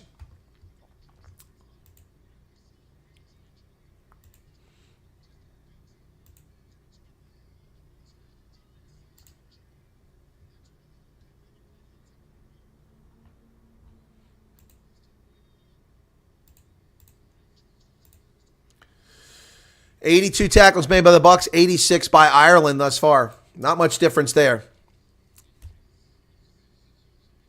Yeah, lackluster. Irish line out from their 22. Ronan Kelleher will throw it in. 47-36 in the contest. This one's contested. They go deep and knock backwards. Oh, and Quagga Smith gets it. Quagga Smith gets it for the Bucks. Peter Steph Dutoy met by Bundiaki and taken down. Faf. Pollard cuts back through the middle. Ball's available. Faf to Bongi Ambanambi. Bongi drives forward. And Etzebeth comes in there. Peter Steph Dutoy has it. Jesse Creel. Jesse Creel. Oh! Curtly Arnse is tackled before the ball got there, and so he can't get to it. Oh, man. It was a little bit behind him. Osborne tackled. Curtly Arnse. Let's see if it was before the ball got there. No, it wasn't. My bad. It's just a bad pass. Just a bad pass. So it'll be Ireland line out here, deep in their own territory. So, a less than thrilling game so far. People spilling their beer. They go deep, way deep. And Kalen Doris gets it in midfield. That's how long that throw was, but he's tackled. Pollard gets him. And here's a clearance kick from the try line by Osborne. That's a nice kick. Wow. Oof, man, that's a nice kick by Jimmy Osborne. What a left boot he has. My goodness. So it'll be a Springboks line out. I can't see where the mark is. Substitutions getting ready to come in. Vincent Koch, R.G. Sneeman, Malcolm Marks, Marco van Staden. Oh, they're all coming on here now, folks. Malcolm Marks, Gerhard Steenkamp, Vincent Koch, R.G. Sneeman, Marco. Oh, wow, big substitutions coming for the Bucks here in a moment. Bongi Ambanambi now. Fresh infusion of blood coming for the Bucks here shortly. Unchallenged to Cleric. Oh, and Jesse Creel knocked it on. Now we're going to see the substitutions come in. Here comes the substitution. Time off.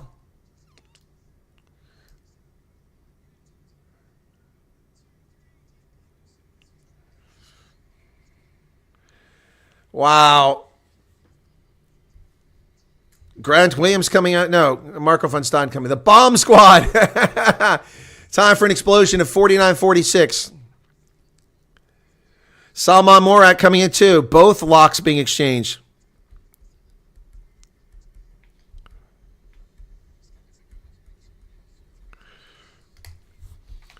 So Bongi, Ox, Franco Mostert, Eben Etzebeth, Sia Khaleesi also out. Everyone from 1 through 6 is out of the game. Wow.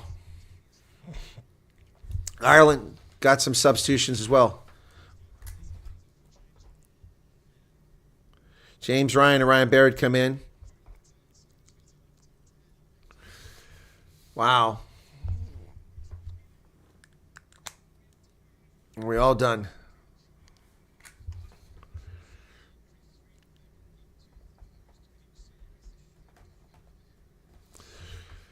Staмен's in from all start.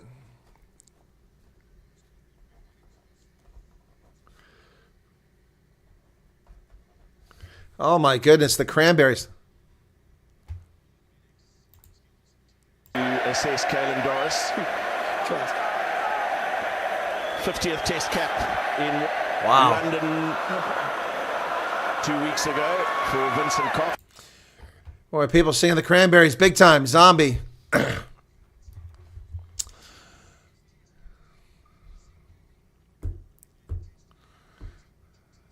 In your head. Rossi. Here we go. Oh, Omani is out and Barrett is in.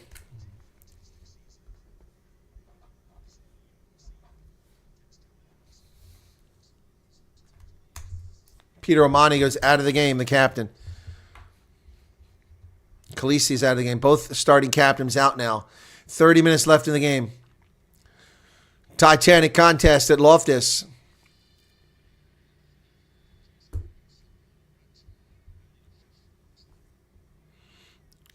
Crouch. Bind. Set. And South Africa drives him back.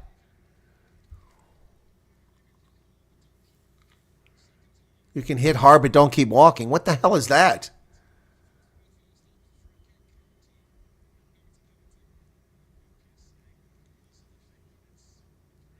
It's a brand new front row, so he gives a penalty.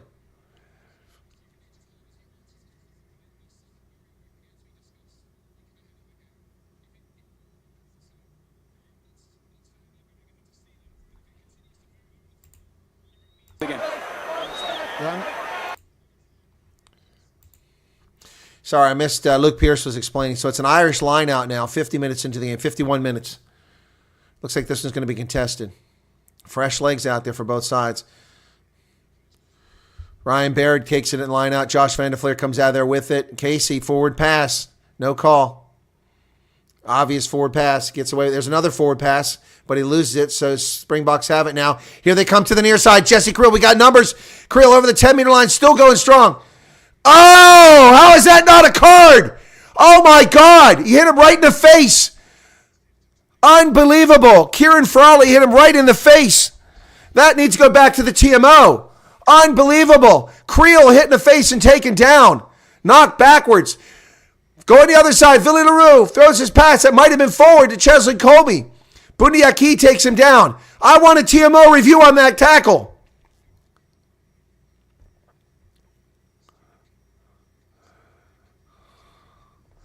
God, Steenekamp. Faf. Pollard. Escom. Marco van Staden. He goes down pretty quickly. Oh, wow. Sneeman tackled instantly. Marco van Staden drives into the line. Goes forward with some help from his teammates. And Ireland not rolling away, just laying there. Steenkamp cuts through the middle. De Klerk. Malcolm Marks with his first carry.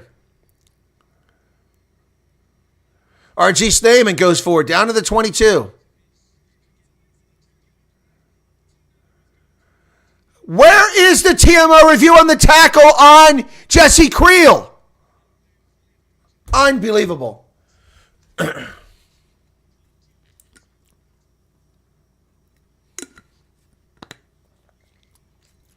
Why is nobody talking about that tackle? Josh Van der Fleer had that jackal moments ago for Ireland. Yeah, Creel looks to be okay, but he was hit in the face and taken down and knocked completely back, and nobody's looking at it. Uh-oh, Porter's down. He's grabbing his wrist. Andrew Porter is going out. Somebody's not sure he's faking. Oh, he's bleeding. Porter's going out.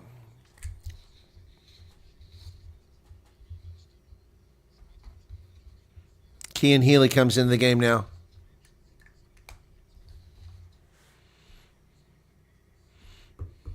Still cannot believe that we have not had a TMO in that. Where the hell is the TMO at? Ben Whitehouse.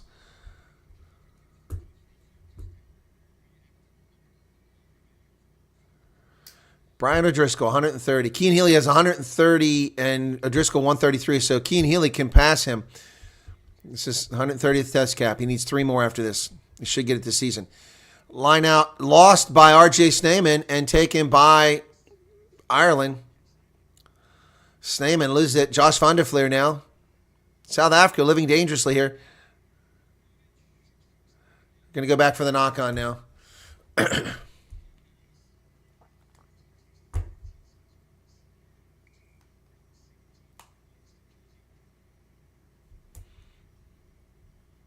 Crowd's booing.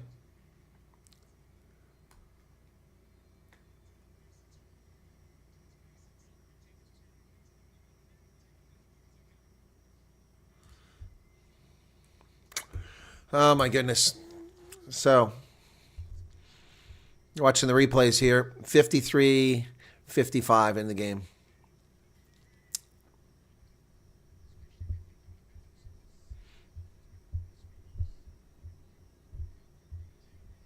No points in this half. Yeah, Christo, I think we're playing against Luke Pierce at some times here.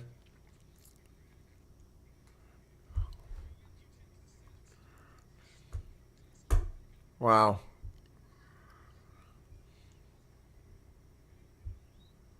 Another questionable performance by Luke Pierce as an official. I used to think he was pretty good. Bind.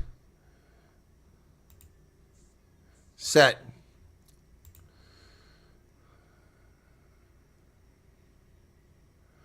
And they come out of there with it. And Kalen Doris. Casey to tag Byrne. Back to the middle. Ireland now within 15 meters of the Springboks try line. And a penalty jackaled by Malcolm Marks. Who else? Malcolm Marks jackals the ball.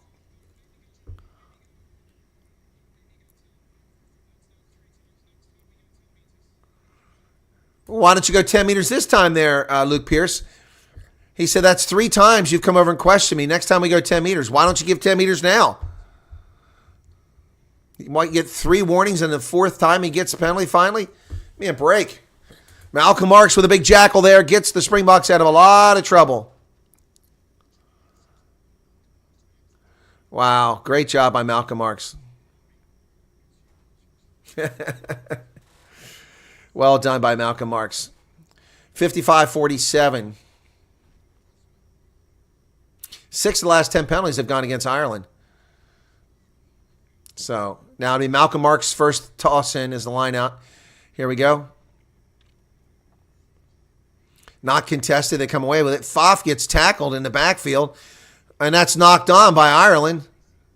But the Springboks have it back.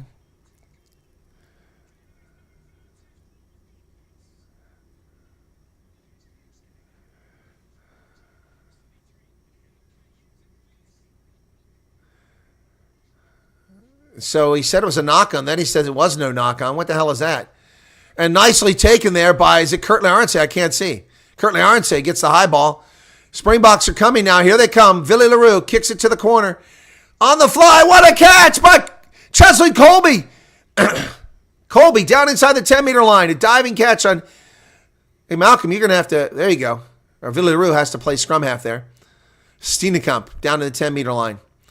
Faf de Klerk throws it into R.G. Sneeman. Villaroo on the near side. Villy gets it off to Quagga Smith.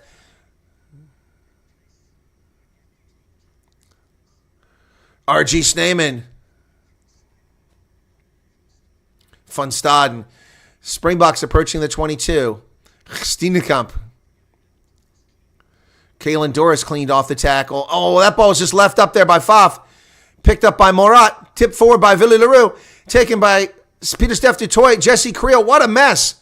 The Springboks managed to get the ball. There's a counter ruck from Ireland. Side entry from Ireland. Side entry from Ireland. Now they have the ball. James Lowe's on the loose. He's going to get a try. Unbelievable. Side entry. Fucking side entry. Side entry. James Ryan entered from the side and they stole the ball. Why was that allowed to happen? Fuck. Unbelievable. Is there any chance that Luke Pierce could trip and injure himself? So here it comes. Here's the replay. It's Kelleher. He's the one that entered from the side, not Ryan. And terrible tackling. So James Lowe gets a try. And the Springboks throw this game away. Unbelievable. Unbelievable. This is what happens. South Africa just loves to let people hang around.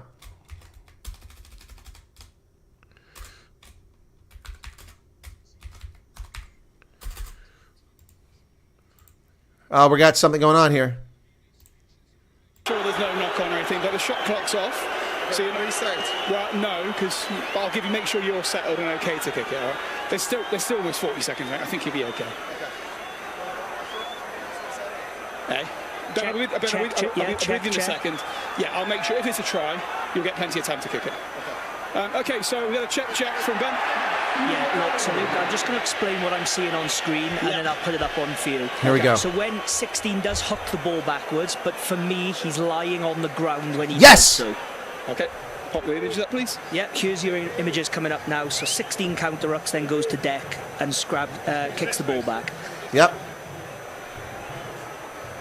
Bandiaki first Here it comes. Over the ball. And at that point, Luke Pierce said hands off, ruck is formed. So with the red boots. Okay.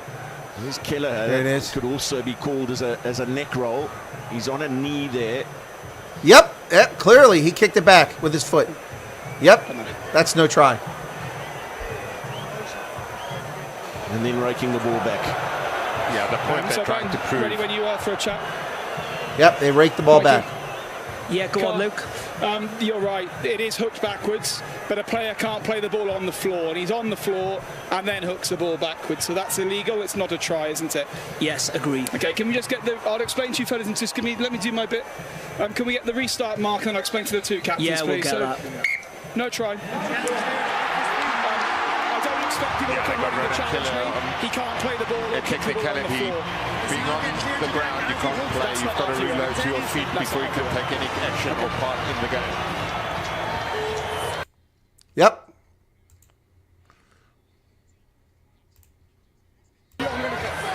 This is a big turnaround also.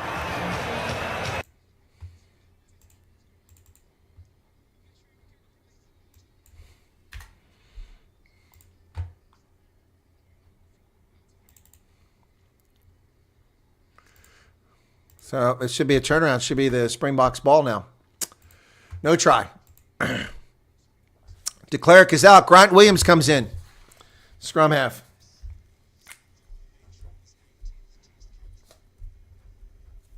Grant Williams is in the game.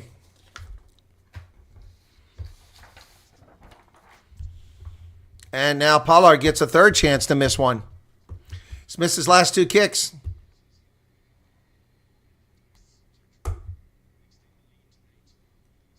TMO finally woke up.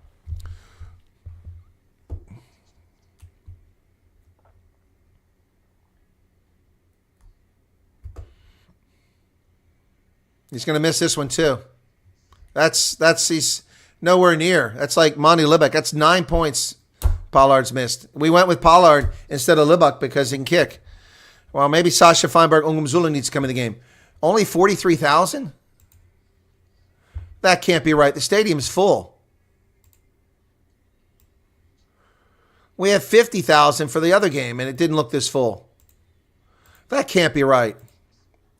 They must have given tickets away or something.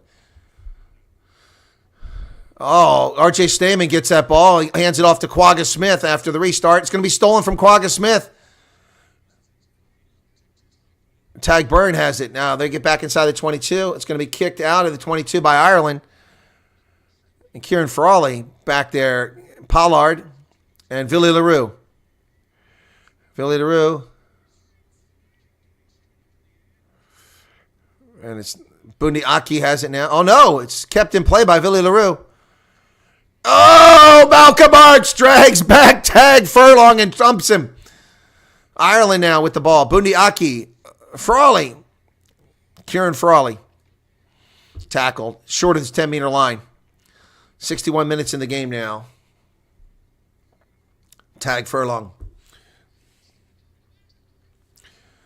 Good thing we don't have Monty. Well, yeah, exactly. We've got Monty impersonator today. Pollard missing 3 kicks. 2 of them he shouldn't have missed. Villy LaRue on the high ball. Successful. He taken. Places the ball.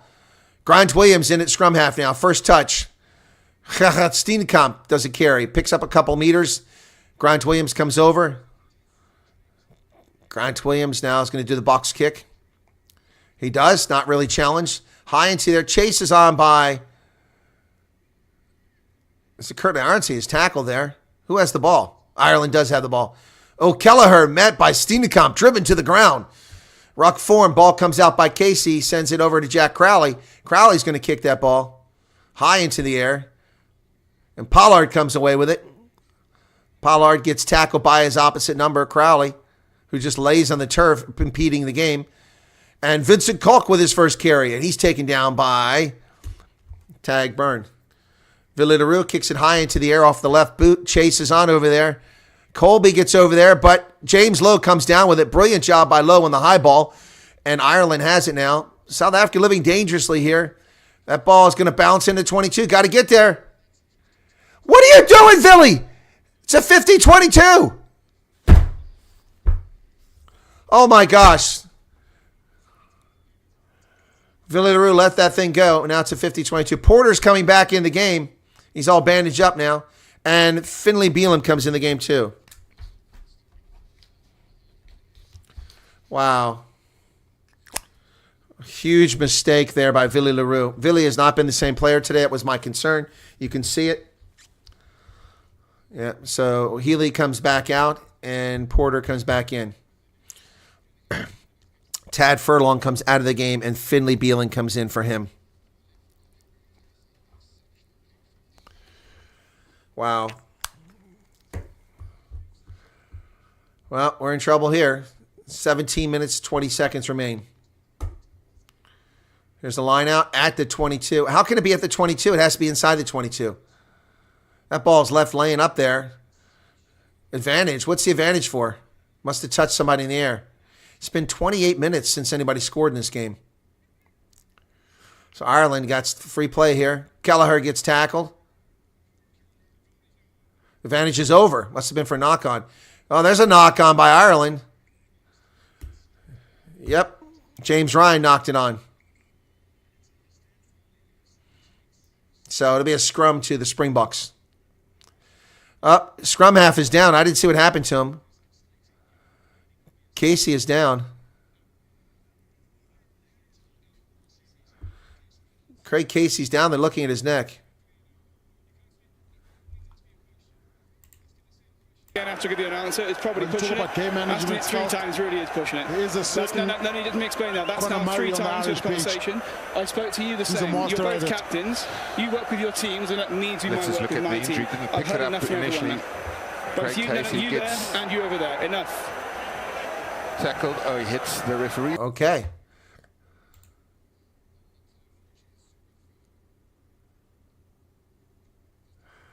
Oh, R.G. Snyman took him down hard. Ah, it sucks. Wow. Tough break there. So Casey getting attention on the field here. That was a brutal tackle by R.G. Snyman. 17 minutes left. Scrum South Africa, yeah. So that was a brutal hit, and there's a whole medical team out there.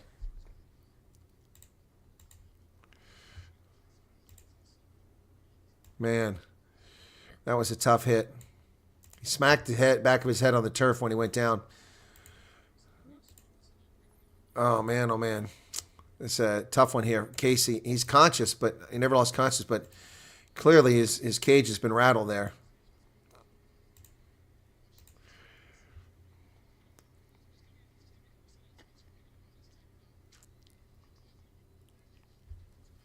I still want to see that play on Jesse Creel when he was hit in the face. They're showing replays of Jesse Creel here. Here, maybe that's not. I'm looking for it. Oh, there it is right there. Shoulder right into his throat. That's what it was. Shoulder. They showed it very fast. Faster than real time there. And he's a tough guy. No call on that. Unbelievable. So while we're here waiting for Casey to be treated, is he up? No, Connor Murray's coming in. Connor Murray comes in.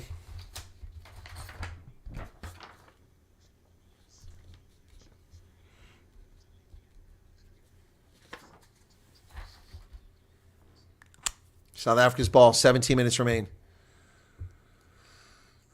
Oh, he's still laying down on the turf, folks. He's still on the turf. Casey is not up yet. This is a long break here. Long break here. A Fly Half Air banner.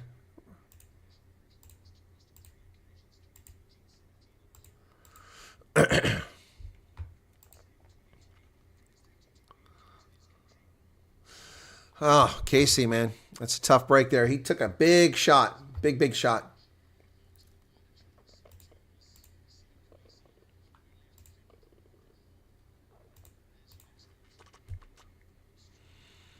Unbelievable. The channel is still hidden if I go to YouTube.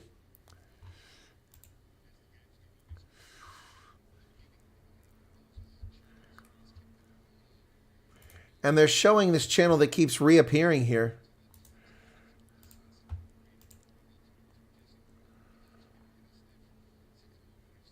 That's illegally showing the game. They keep showing it. Unbelievable. Still waiting treatment in this field. This could change the pace of the game after this. Casey's still down, getting treatment. He's on the board now.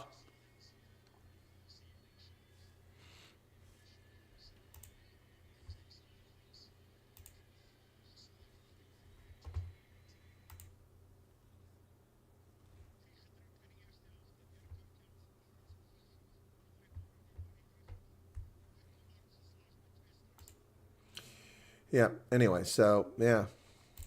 Still waiting for this thing to get restarted here.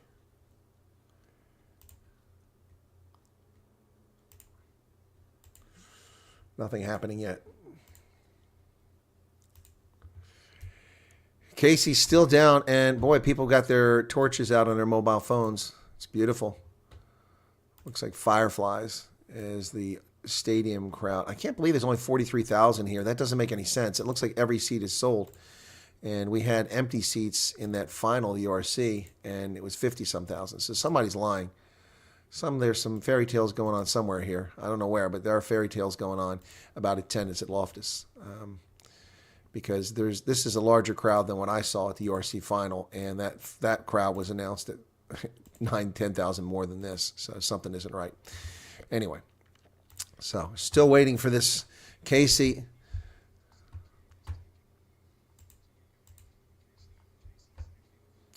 Trying to get Craig Casey off the pitch here.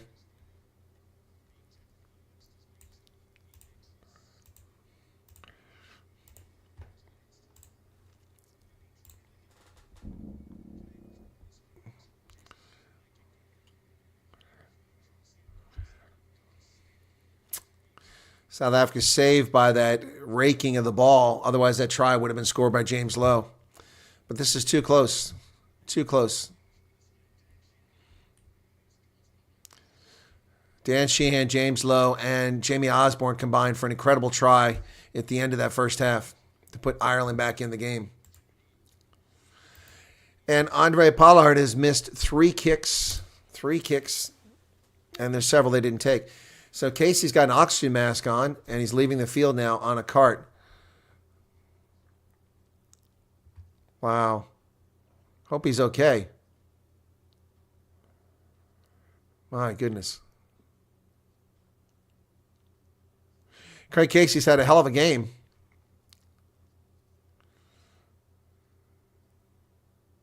Crowd applauding as he leaves the pitch. So it'll be a scrum. It's been a long delay here, folks. A long break in the action. We're over 2 hours now. We still got 17 minutes to go in this game. Yep. No, I'm not tired, Orc. I'm annoyed. I'm very annoyed. YouTube is hiding my content. You can see that. Normally at this stage, we would have had about 15, 20,000 people watch this stream. There's only 1,900 views, 66 current audience. And so I'm just very annoyed that they're hiding my content. It's just rude. Meanwhile, they've got promotions for videos that are up showing the live stream, violating copyright. So Connor Murray's in the game now. Here we go. We're going to restart. Clock is restarted 63:30. Crouch. Bind. Set. Grant Williams to put it in for the Springboks. Oh, this is going badly. Get it out of there. Oh, Springboks are winning this one. They win a penalty, yes. Finally win a scrum penalty for Ireland standing up in the scrum. Up under pressure.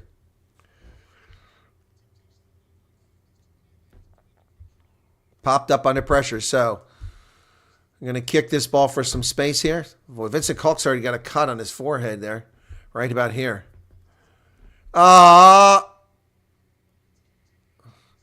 James Lowe kicks it in, but here comes Kurt Cheslin Colby.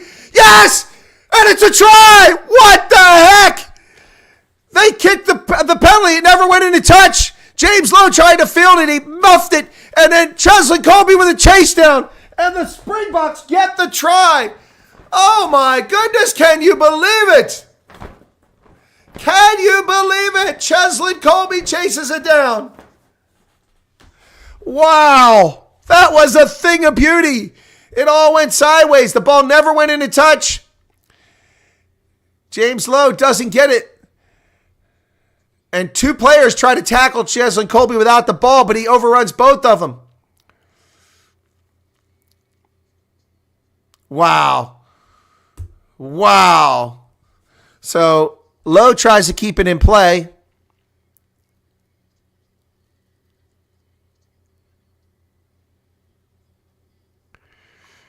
Well, that's close. They might have a look to see if that's a try. I don't think he's touched the ground. Yeah, and that's the wrong angle. You got to see the other angle. Here we go. Okay, inch by inch by inch by inch. Ball's free. That is just so close. Ball's free.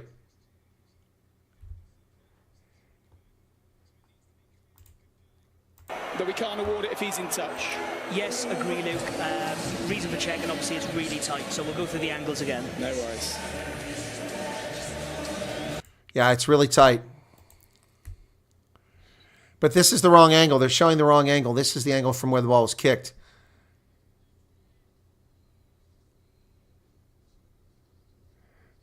There you can't tell. It's got to be compelling evidence. Okay, here we go. Frame by frame. Frame by frame. Ball is coming loose. It's free.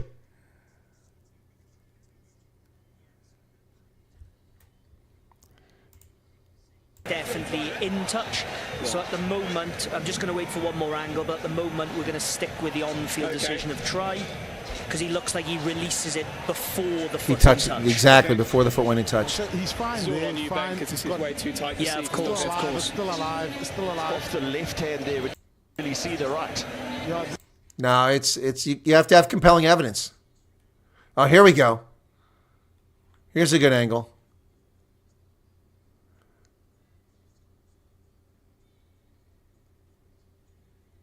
Well, he released it. Boy, that's margins right there. It's no compelling evidence. You can't overturn it. No rush. Let's get the right decision.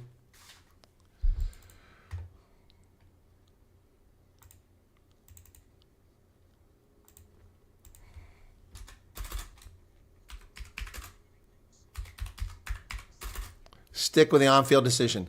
Clear to overturn it. Okay, so we can order try then, yeah. Yes, we've checked the other corner angle and the medic is in the way. Possible. It was on field. Hang on, boys, hang on. It's an on-field decision, was try. It's tight, it's really tight, but it's not clear, so we can't unroar the try, okay? It's on in the ground. It's not clear, okay, so it will be a try. Well, there you go. What a huge moment. Just 15 minutes, 14 minutes remain now. And so Luke Pierce did just warn Pollard he has 28 seconds on the clock. He didn't get the full minute. He's only 3 out of 6. 10-point lead. This is critical. Can he make this one finally? And he did. Flags go up, 20-8.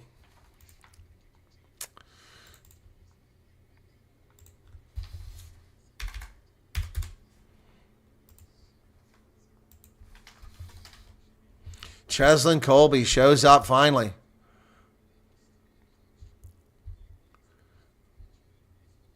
Nah, he was not in touch when he released the ball. That was the right decision. 20-8.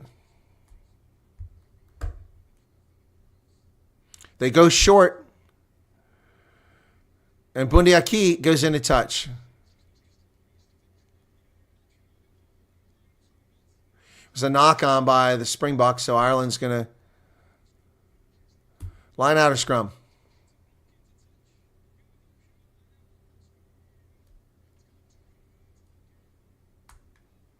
So Ireland's deciding what they want to do here. Ronan Kelleher's ready for the line out, but Ireland's taking their sweet time here, given the option here. So Colby knocked that into touch. I don't think it's unfair to Ireland, R1. I watched it.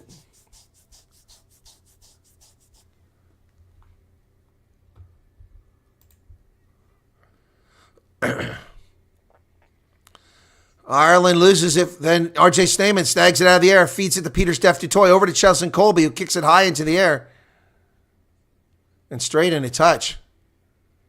What was that? What was that?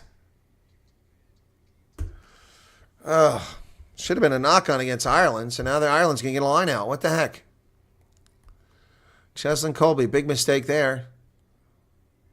So Ireland comes out none the worse for that because Cheslin Colby, big hero a minute ago, turns into a GOAT and not the greatest of all time. 68 minutes in the contest. That ball gets in the hands of Ryan Baird. Crowley to James Lowe. James Lowe in the middle of the pitch for some reason. Kelleher.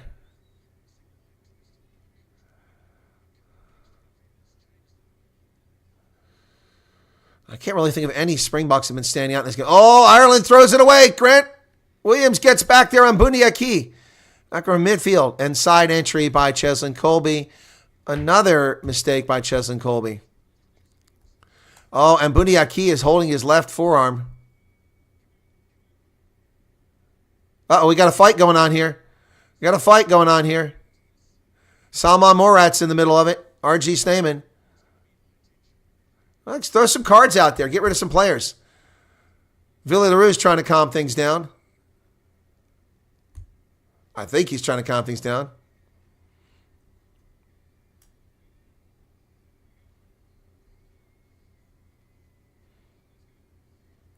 Should throw some people out of the game. I want to act like that. Villy's pissed. Whatever happened? What happened there with Villy? 68-58 clock.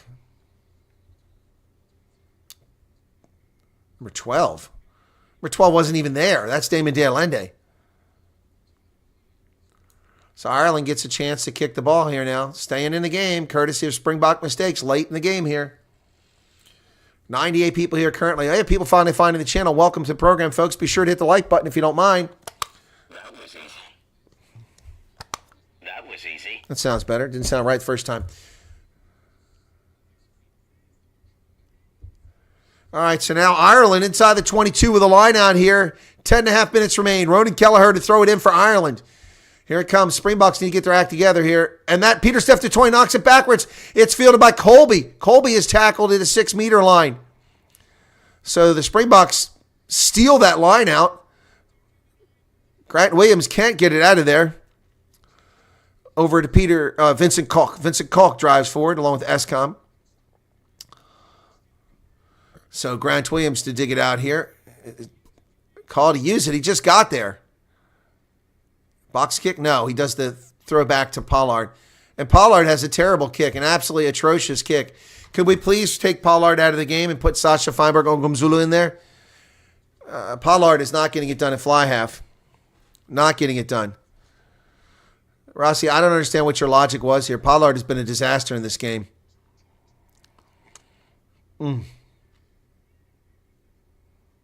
So Ireland now with another line out. This one from the same place just where James Lowe to Bundy Aki. Bundy Aki goes forward. He's tackled. Escom in there. And a penalty call for not rolling away. Escom not rolling away. It's the right call. Yep, 21. Escom not rolling away. So Ireland gets a chance to close the gap to 9, but they're going to kick to the corner because they need 2 tries here. Jack Crowley kicks it, but that's not going to be a 5-meter line. That was not a very good kick. Gives them about 8 or 9 meters. So Springboks living dangerously here, folks. James Lowe is usually the hero for the Ireland side, is the GOAT right now after trying to keep that ball in play. Instead of letting the Springboks just have a line out. Just led to a Cheslin Colby try. Line out uncontested. And now they're driving the maul backwards. The maul is going sideways. Ireland collapses it on their own. Why are they getting advantage? They collapsed it. The Springboks didn't collapse that maul. That's crap. And Kieran Frawley drops the ball. What's the call here? What's the advantage?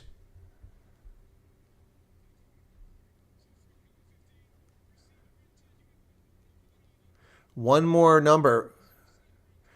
Okay, so Billy LaRue entered into the lineout. This is what they're saying. So here we go. It's a free kick. Numbers in the lineout, free kick. Boy, Ireland's a little slow here off the beat. So they're going to tap and go from 8 meters away. That's their kick, is the tap. And here they go. Ireland tries to get into them all. They break away. Josh van der Fleer, but he's met by Escom. Marco van Staden tackles him. And this counter ruck from the Springboks is brilliant. Baird tackled now. Oh, Finlay Beelum taken down by Pieter-Steph du Toit. And the Springboks trying to adjust here. Where's the ball? There it is. Now they're playing advantage. What's the advantage for now? Pollard with a tackle on Porter. Another tackle. Another advantage. Springboks giving up way too many penalties here. Kalen Doris nearly breaks through. He's down to this 3-meter line. Pieter-Steph du Toit. Josh van der Fleer tackled. 6 phases. Another advantage. 3 advantages here. Springboks are getting to talking to when this play stops. 3 penalties here. Are they offsides? What's the call? James Ryan goes nowhere. Steenkamp trying to get back. Porter still in the game. He's a warrior here. Bundy Aki now, down to 2 meters. They throw it high in the air. Crowley is met by Curtly Arnsey, who's driven backwards about 7 meters. And Ireland into disarray here. It's charged down by Pieter-Steph du Toit. Yellow card coming for Pieter-Steph du Toit.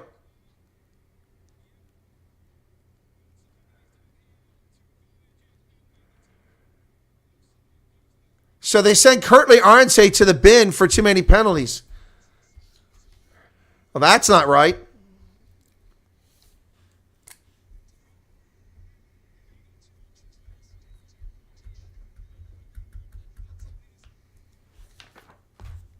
So they send Curtly Arnsey to the bin with a yellow card. He'll be out of the game the rest of the way. Ireland will have a man advantage.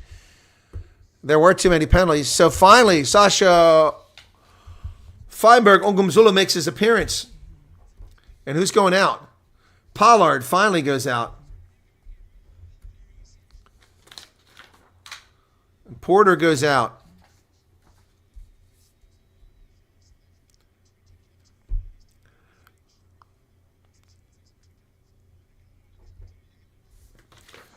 So Pollard is finally out after missing all those kicks. There they restart. They're down to 1 meter. Wow, they drove all the way to 1 meter. Oh, there's a high grabbing the Springboks around the neck. Held up.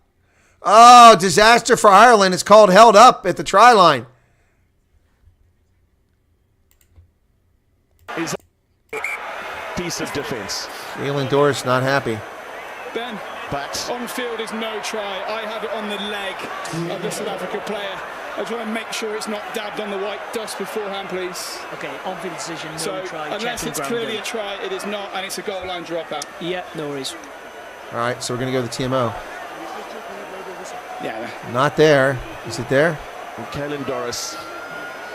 Not there. Not there. Not there. Not there. No. Is there a Nope. point to the Nope. ball? Nope. Nope. Nope. Nope. Nope. Nope. On the Nope. Nope. chalk there. Nope. Nope. Eventually Nope. on the Not a left. try.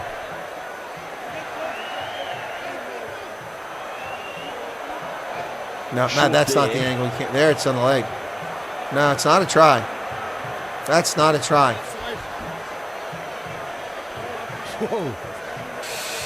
That Man, is so comes close. down to a That's leg. another one that's so hard to judge. Okay, Luke, I have a decision. Thank you. Stick with your on-field decision, Yep. no try. No try, held up, goal line. Yep, that's the right call.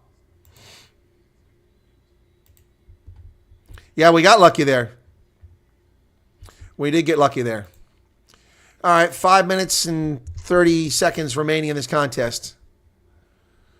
South Africa down a player because Kurt Learance went out for too many penalties down there.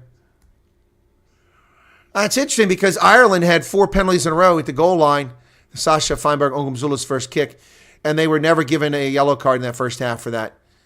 So James Lowe picks it up just short of midfield. Kalen Doris with the carry. He's tackled by Peter Steph Dutoy. Oh no, and Ireland breaks free. They're going to get a try. There's nobody there. Connor Murray. What happened there? Absolutely collapsed. The South African defense just collapsed like a cheap suit. Connor Murray. Wow. Wow. Unbelievable.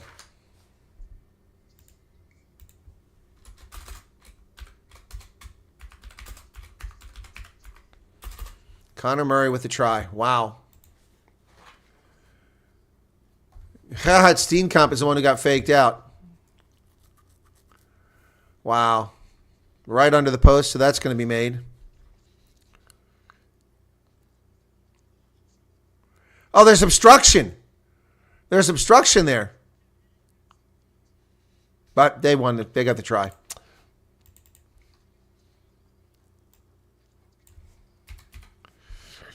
Wow. Wow. 2015, 4.5 minutes remain.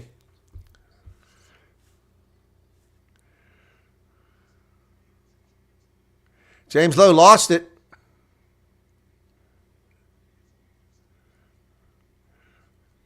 Another mistake by James Lowe. And a 5-meter scrum to South Africa. Wow. James Lowe's usually the hero, but he's terrible tonight for Ireland.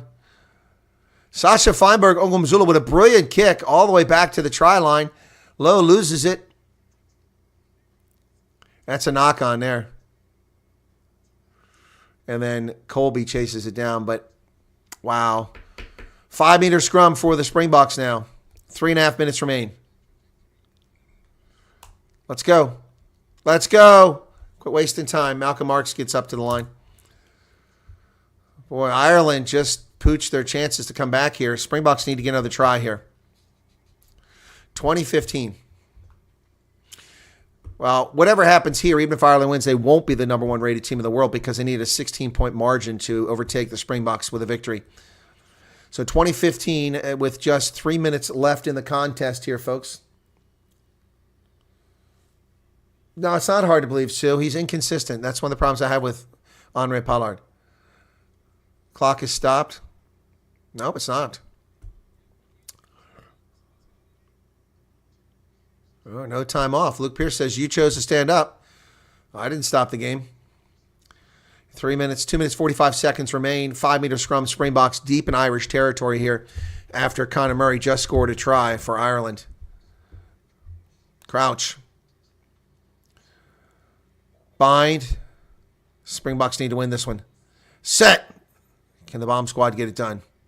Oh, yeah. What a huge scrum. It's a penalty try. Wow. And a card is coming for Ireland. Wow. A penalty try. Hey, it's Gate McKenzie. Gate McKenzie. Yellow card for Kelleher.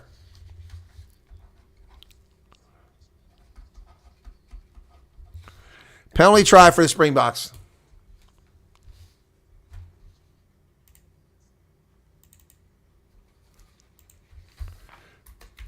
Boy, the bomb squad came through big time there.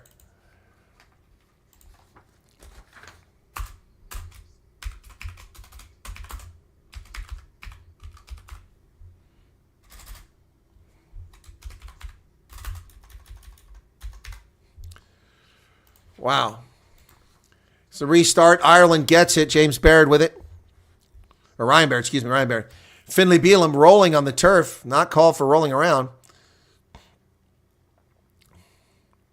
The ball's kind of lost for something here. Caelan Doris on the outside. And Sasha Feinberg Ongmazulu gets a tackle there.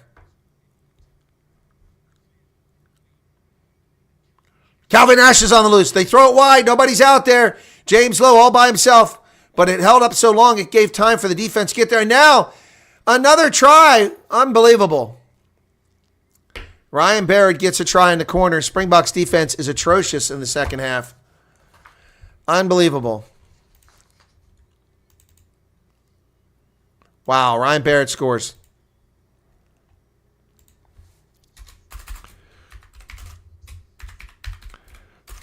Springboks defense is shite.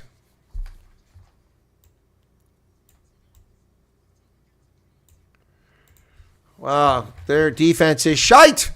Total crap.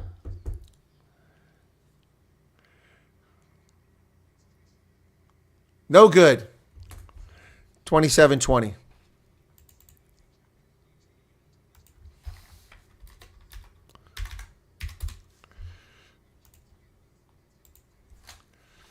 James Lowe with a great pass there to Barry to get that try. And the Springboks are found wanting again.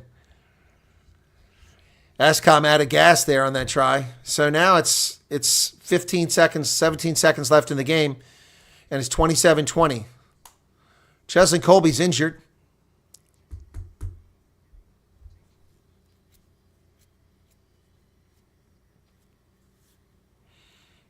Is he walking off the pitch? No.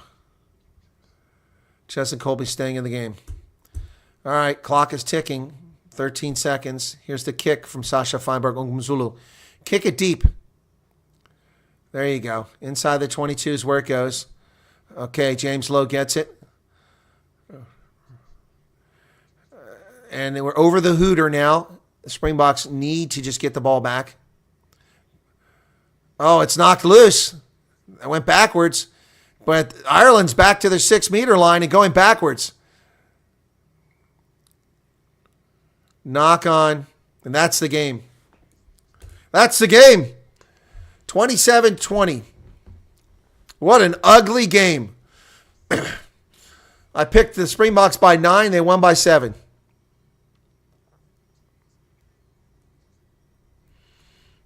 Wow.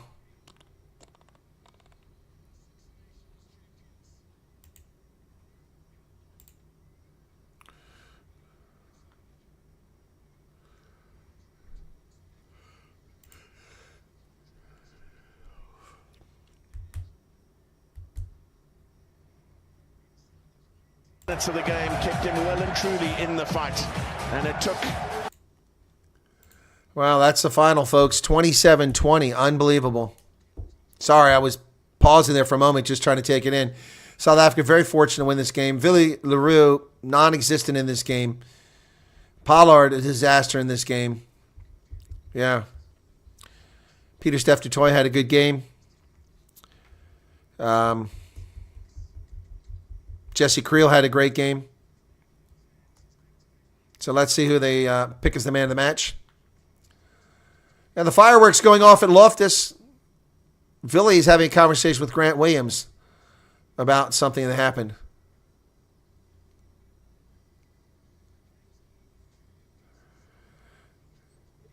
James Lowe played well, but also played like crap for a couple stretches there. Quagga Smith was kind of non-existent in this game, too.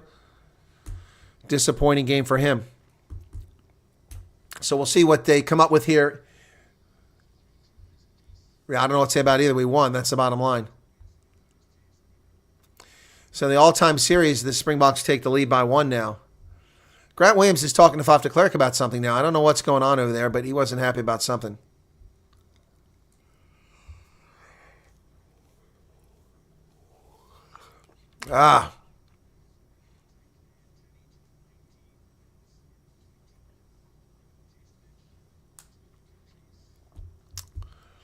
This is the lowest viewed game I've ever done for the Springboks. Less than 3,000 people have tuned in. Peter Omani on the pitch. 27-20 is the final from Loftus Versfeld, and we're waiting for man of the match and the captains of the squads.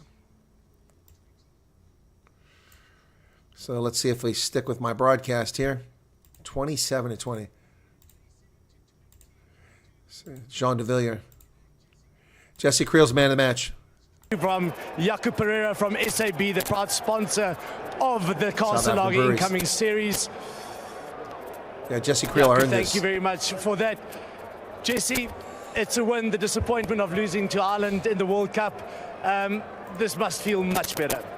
Yeah, obviously very stoked with how today turned out. I think this was obviously a really big game for all of us, and we wanted to come out here and show South Africa. I think it's the first game we've played at home, so we just wanted to obviously be back in front of our home crowd and put in a good performance and make everyone proud. So I think we did that today. Obviously, you never got the opportunity back in 2019 to play in front of the South African crowd and South African fans after being crowned world champions.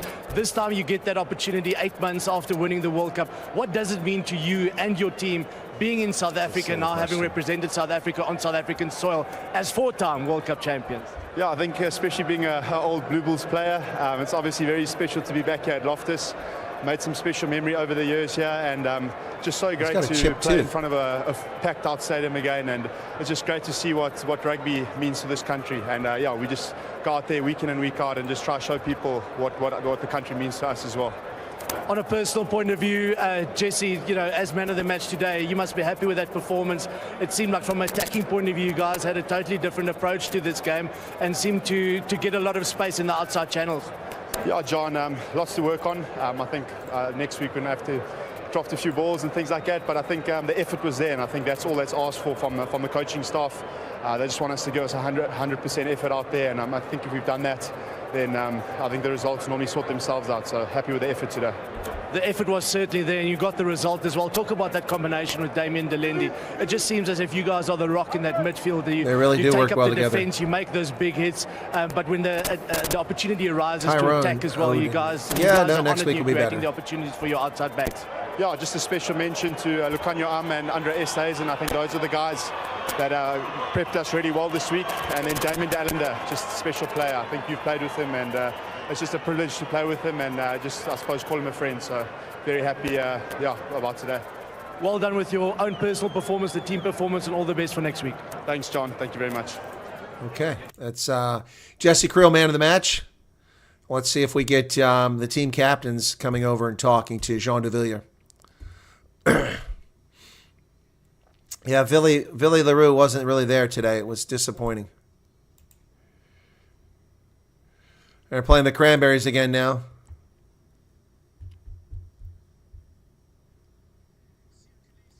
See a Khaleesi captain. It's very special to be back home after the World Cup and play for the first time in front of South Africa. It's really beautiful. We just want to say thank you to everybody that came out today. It was a tough game, and I think the game lived up to the standard. on a personal point of view, see a massive performance from you as well today. A lot has been said to the lead up to this game from your club owner and a couple of others. Happy with the personal performance? Yeah, obviously you can always get better, but I thought the opportunity that I had, I did the best that I could.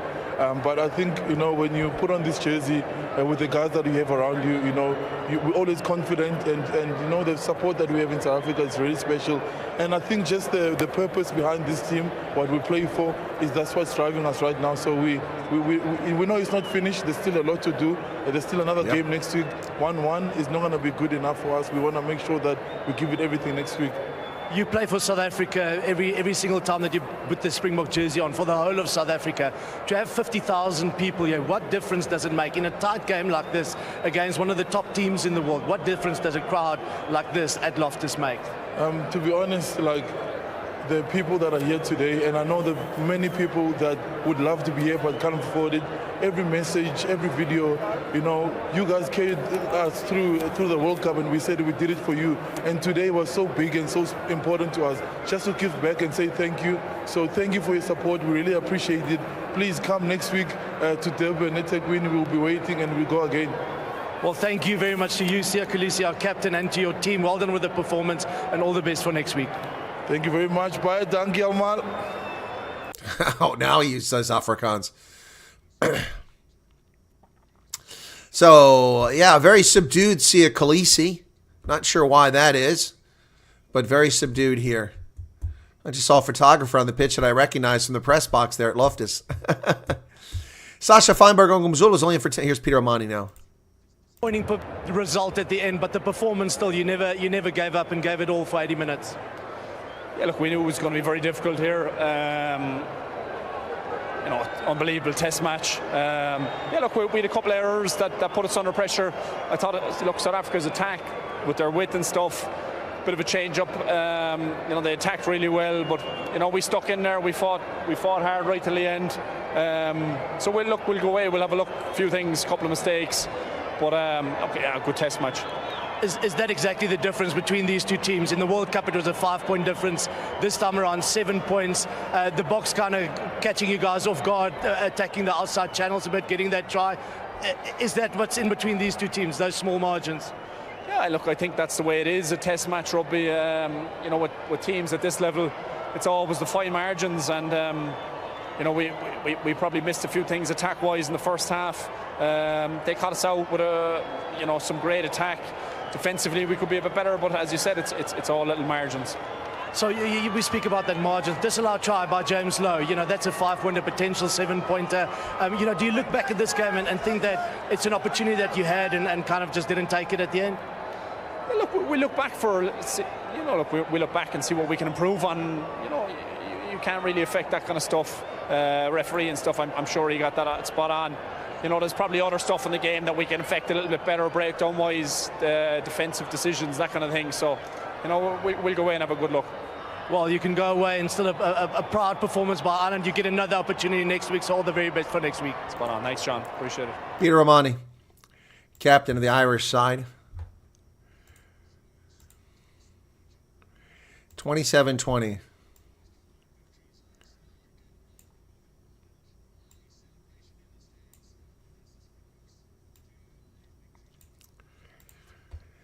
So, crowd's still there, and the players are going around doing their victory lap now. So, Pollard, oh man, just terrible today. And it wasn't just his kicking. It was also, he just wasn't there on the pitch. It was ugly, Christian, yep. What's this? Let's Shlope Durban crowd can keep the Ireland at bay. I don't know. We'll see. James says, I blame the ref for this. Yeah, there was, eating and listening, says Hendo. All right, so, yeah. Boca, don't do your best. Do what's expected of you. Fish and chips, green and gold. Okay. Yep. Indy says, thank you for the commentary. It's my pleasure. Yeah, so there you have it, folks. That's going to wrap it up here. Very disappointing on so many levels, not the least of which is YouTube hiding my broadcast while promoting illegal broadcast. They're promoting illegal broadcast. It's really disappointing to say the least. Anyway, so That's it. All the other channels have quit broadcasting as soon as the game is over. I guess they've gone on to the other stuff. We're still here, so for the moment, we're the largest channel. But big whoop. We got trounced today. Very disappointing. YouTube, why are you hiding my content? Show off so you could see and watch it. What's this? We'll take your word, Flo. Okay, what else? Kobas Dutoy Bossman says, thanks, Chris. Well done. Thank you very much. Okay. Messy, but a win is a win. Yeah, it is. Just don't bring Blibok back. Well, let's go with Sasha Feinberg-Umzula, you know. He came on last 10 minutes, and his kick is what sealed it there at the end. It is. I mean, that kick he put in to almost to the try line, which James Lowe knocked backwards, and then James Lowe had to recover, and then he knocked it on, gave the Springboks a 5-meter scrum, and that 5-meter scrum was a penalty try because the bomb squad blew them apart, and we got a penalty try. And so that's what was the difference in the game was right there. Sasha Feinberg-Umzula. Guru Rugby is the best, the real deal, the best in the whole universe. Well, I think you meant whole universe, not wild universe. YouTube can suck it. I've noticed the changes in feed to channels. Yes, they do suck, bystander. It's terrible. I think Sasha came on too late. A bit of a Heineken Mayer vibes by delaying him so long. Yeah, I think they kept him too late. He should have come on in the 60th minute at the latest. Yeah, Sasha, and he was fine. And not only was he make those great kicks there late in the game, but he also did a fantastic job on defense. Very impressive job. Yeah, YouTube. Look, I'm so used to it. People who stroke their cats get freaking unbelievable views. It's just beyond conception here what they do. Anyway, yeah, Arc Precision says messy, but a win is a win. In fact, you are correct. A win is a win. And Sasha did come on late, so they're going through highlights now. I'm just waiting to see if they come back with that stream. If they have any more interviews for me, I'd like to see if they interview Rossi and if they interview Ireland's Andy Farrell. Yep. Andre had a kid, touchy, but he had lost it. Maybe it's the beard. Can we give the Bucks a break for winning despite playing with so much rust? Menage a trois, no. They played 2 weeks ago against Wales. The rust should have been shaken off. And I said 2 weeks ago they didn't look impressive. No. You won't beat the All Blacks playing like this. You shouldn't have beat Ireland playing like this. James Lowe proved what a danger it was. If it wasn't for 2 critical mistakes by James Lowe, the Springboks would have lost this game. They got a Cheslin Colby try courtesy of James Lowe and great athleticism by Cheslin Colby, and they got a try because of James Lowe muffing the ball. So with a penalty try. So we're back at Loftus now. 27-20. Let's see if they've got any more interviews for us here. Looks like the crowd has cleared out. Nobody got to rush the field like they do for the Bulls. So next week it's Durban. So here are the stats for the game. Okay, so 3 tries apiece, 10 errors for Ireland, 7 for the Springboks, 4 turnovers by Ireland, 2 by the Bucks. Penalties 9 apiece, tackles 138 to 141. Tackles missed 20 and 21. Lineouts 11 of 12, 10 of 14. Ireland had a little bit of trouble there. Scrums 5 of 5 and 3 of 3. Territory 50-50. Territory 53-47. So wow, that's pretty even. So John Smith and Hai Shamangi are out there with John de Villiers. Good God, these guys are wearing jackets are way too big for them. Jean de Villiers.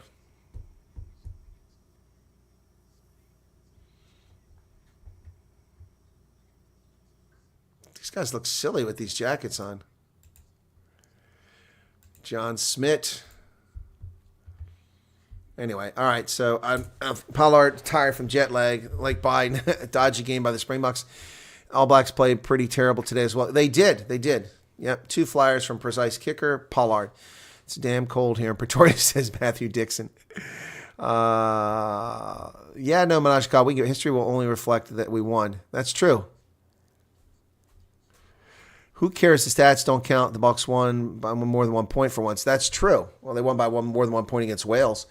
But this weekend, England lost to the All Blacks, 16-15. The Welsh lost to Australia.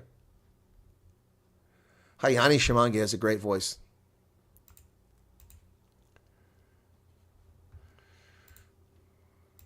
Yanni Shamangi has a great voice for rugby. So, margin is just really close here, folks. It was no history. Okay, so, yeah, Christian, Gary, I got you. Who cares? The stat line will show that the Springboks won. And that's how we got a season where we had 4 wins and 9 losses. Or 12 losses, whatever it was, with 4 wins, 8 losses, whatever it was with Alistair Coetzee. Remember that? Yeah, no, we'll do better next time. Yep. Yeah, thanks for coming in, Hester. Appreciate it. Thanks a lot. Pollard will not sleep well tonight. True story. Yeah, bystander, I think you might be right about that. It was again, it wasn't just his kicking game. It was just a poor game across the board. I'm not sure what was going on with Pollard. France versus Argentina. Go Argentina. Yeah, I think France is taking a tier 2 team with them. Vanna says, we have some work to do. That being said, champion teams win. Exactly. Yeah, exactly. Well, what's sad about this is that the Springboks came out and dominated for the first 10 minutes. I mean, they absolutely dominated. They came away with a try very quickly, but they could have added to it, and that's all they got in 10 minutes. So, could have been more. Anyway. Skalkberg. All these guys are wearing coats that make them look like they're tiny, but they're not tiny. Who made these coats? This is kind of weird fashion statement here. Oh, my goodness. Chris Swanepoel just gave 20 memberships. My goodness. I can't salute all those. Matthew Dixon, S199, Chris Ehlers, Dylan Comberg, Freelance Kate, Vilma Rasmus, Lea Vinyasa van Ensborg, Charles Van Onselen, Myra Page, Pete Bossington, Super Chihuahua, Laudy Monday, Matt Canale, MK10, Les Bankston, Matt Coogan, S. Bach, Ethan Minaj, the Loftus, and Vanner Kruger all just got free memberships. Congratulations, guys. Surely many supporters depressed after this win. They should take it next week at sea level. Thank you, Chris. Constructive summary. Thank you, Johannes Vadim. I agree. Next week, they can do better at sea level. I agree, but they need to pull it off. Need to get it done. Anyway, so I'll tell you what, folks. Free membership again, says Matthew. Yeah. What are the Boks doing? Well, they've won, so... Is my event alert box? Oh, my alert box is off. That's why that didn't show up. Okay. So the alert box is turned off because of the game. So we got it back on there. 20 memberships. Thank you for that, Chris Swanepoel. It's very kind of you to do that. Why does membership Matthew always get free memberships? Because YouTube loves Matthew. S-Box says thanks. YouTube loves Matthew. It's pretty obvious, folks. Anyway, so look, we won. That's the bottom line. 2 for 2 for the start to the test season. Next up is Ireland again next week. And then it's Portugal in Bloemfontein. So Durban, then Bloemfontein. So that's coming up. I wonder if this gives good point to allow the other to start the game. Other fly half. I think it does. I think, although I think he might be criticized for starting Sasha Feinberg-Ongumzula, but I think he should have come on after Pollard missed that third kick. I mean, quite frankly, how many chances are you going to give the guy? That was a little disappointing. And again, I'm still baffled by the lack of no TMO review for the high tackle on Jesse Creel, which knocked him on his back. I mean, and that was a defender attacking him. But when Robbie Henshaw made an illegal tackle on Sia Khaleesi and he gets dumped on his back, Luke Pierce blows the damn whistle when there's no one near him. The play is going away from there. There's no danger to the player on the ground. Oh, stop. Robbie Henshaw's down. Robbie's down.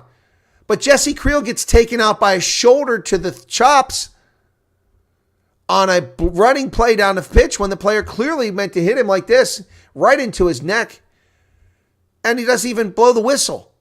And the TMO never looks at it. And then we have this situation where Colby's on the outside. The pass comes over the top. I think it was from Philly LaRue. And the Ireland player doesn't try to reach for it. He just knocks and bats it down. And all Luke Pierce says is knock on. Continue play. Unbelievable. Anyway. Yeah, YouTube loves trolls.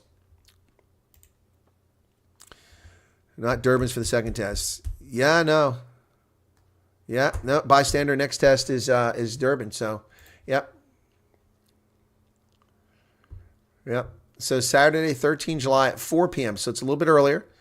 We'll be at that game a little bit earlier. It's South Africa versus Ireland on the 13th. Yep. That's coming up. So let me take a look at what we've got here for... Well, let me look at my results here. This one came out well. I should get both points. Yeah, I picked South Africa by 9. They won by 7. So yesterday was a disaster for me in Super Brew. I got 4 out of 5 wrong. The only one I got right was the Fiji game. Today, I got all of them correct, and I got the Australia, Wales, and the South Africa, Ireland by the margin, got a bonus point. So nice recovery here in the internationals. So for the internationals, only got one wrong. That was USA because A.J. McGinty couldn't seal the deal last night with 2 attempts, missed 2 kicks last night, and they lost 22-20.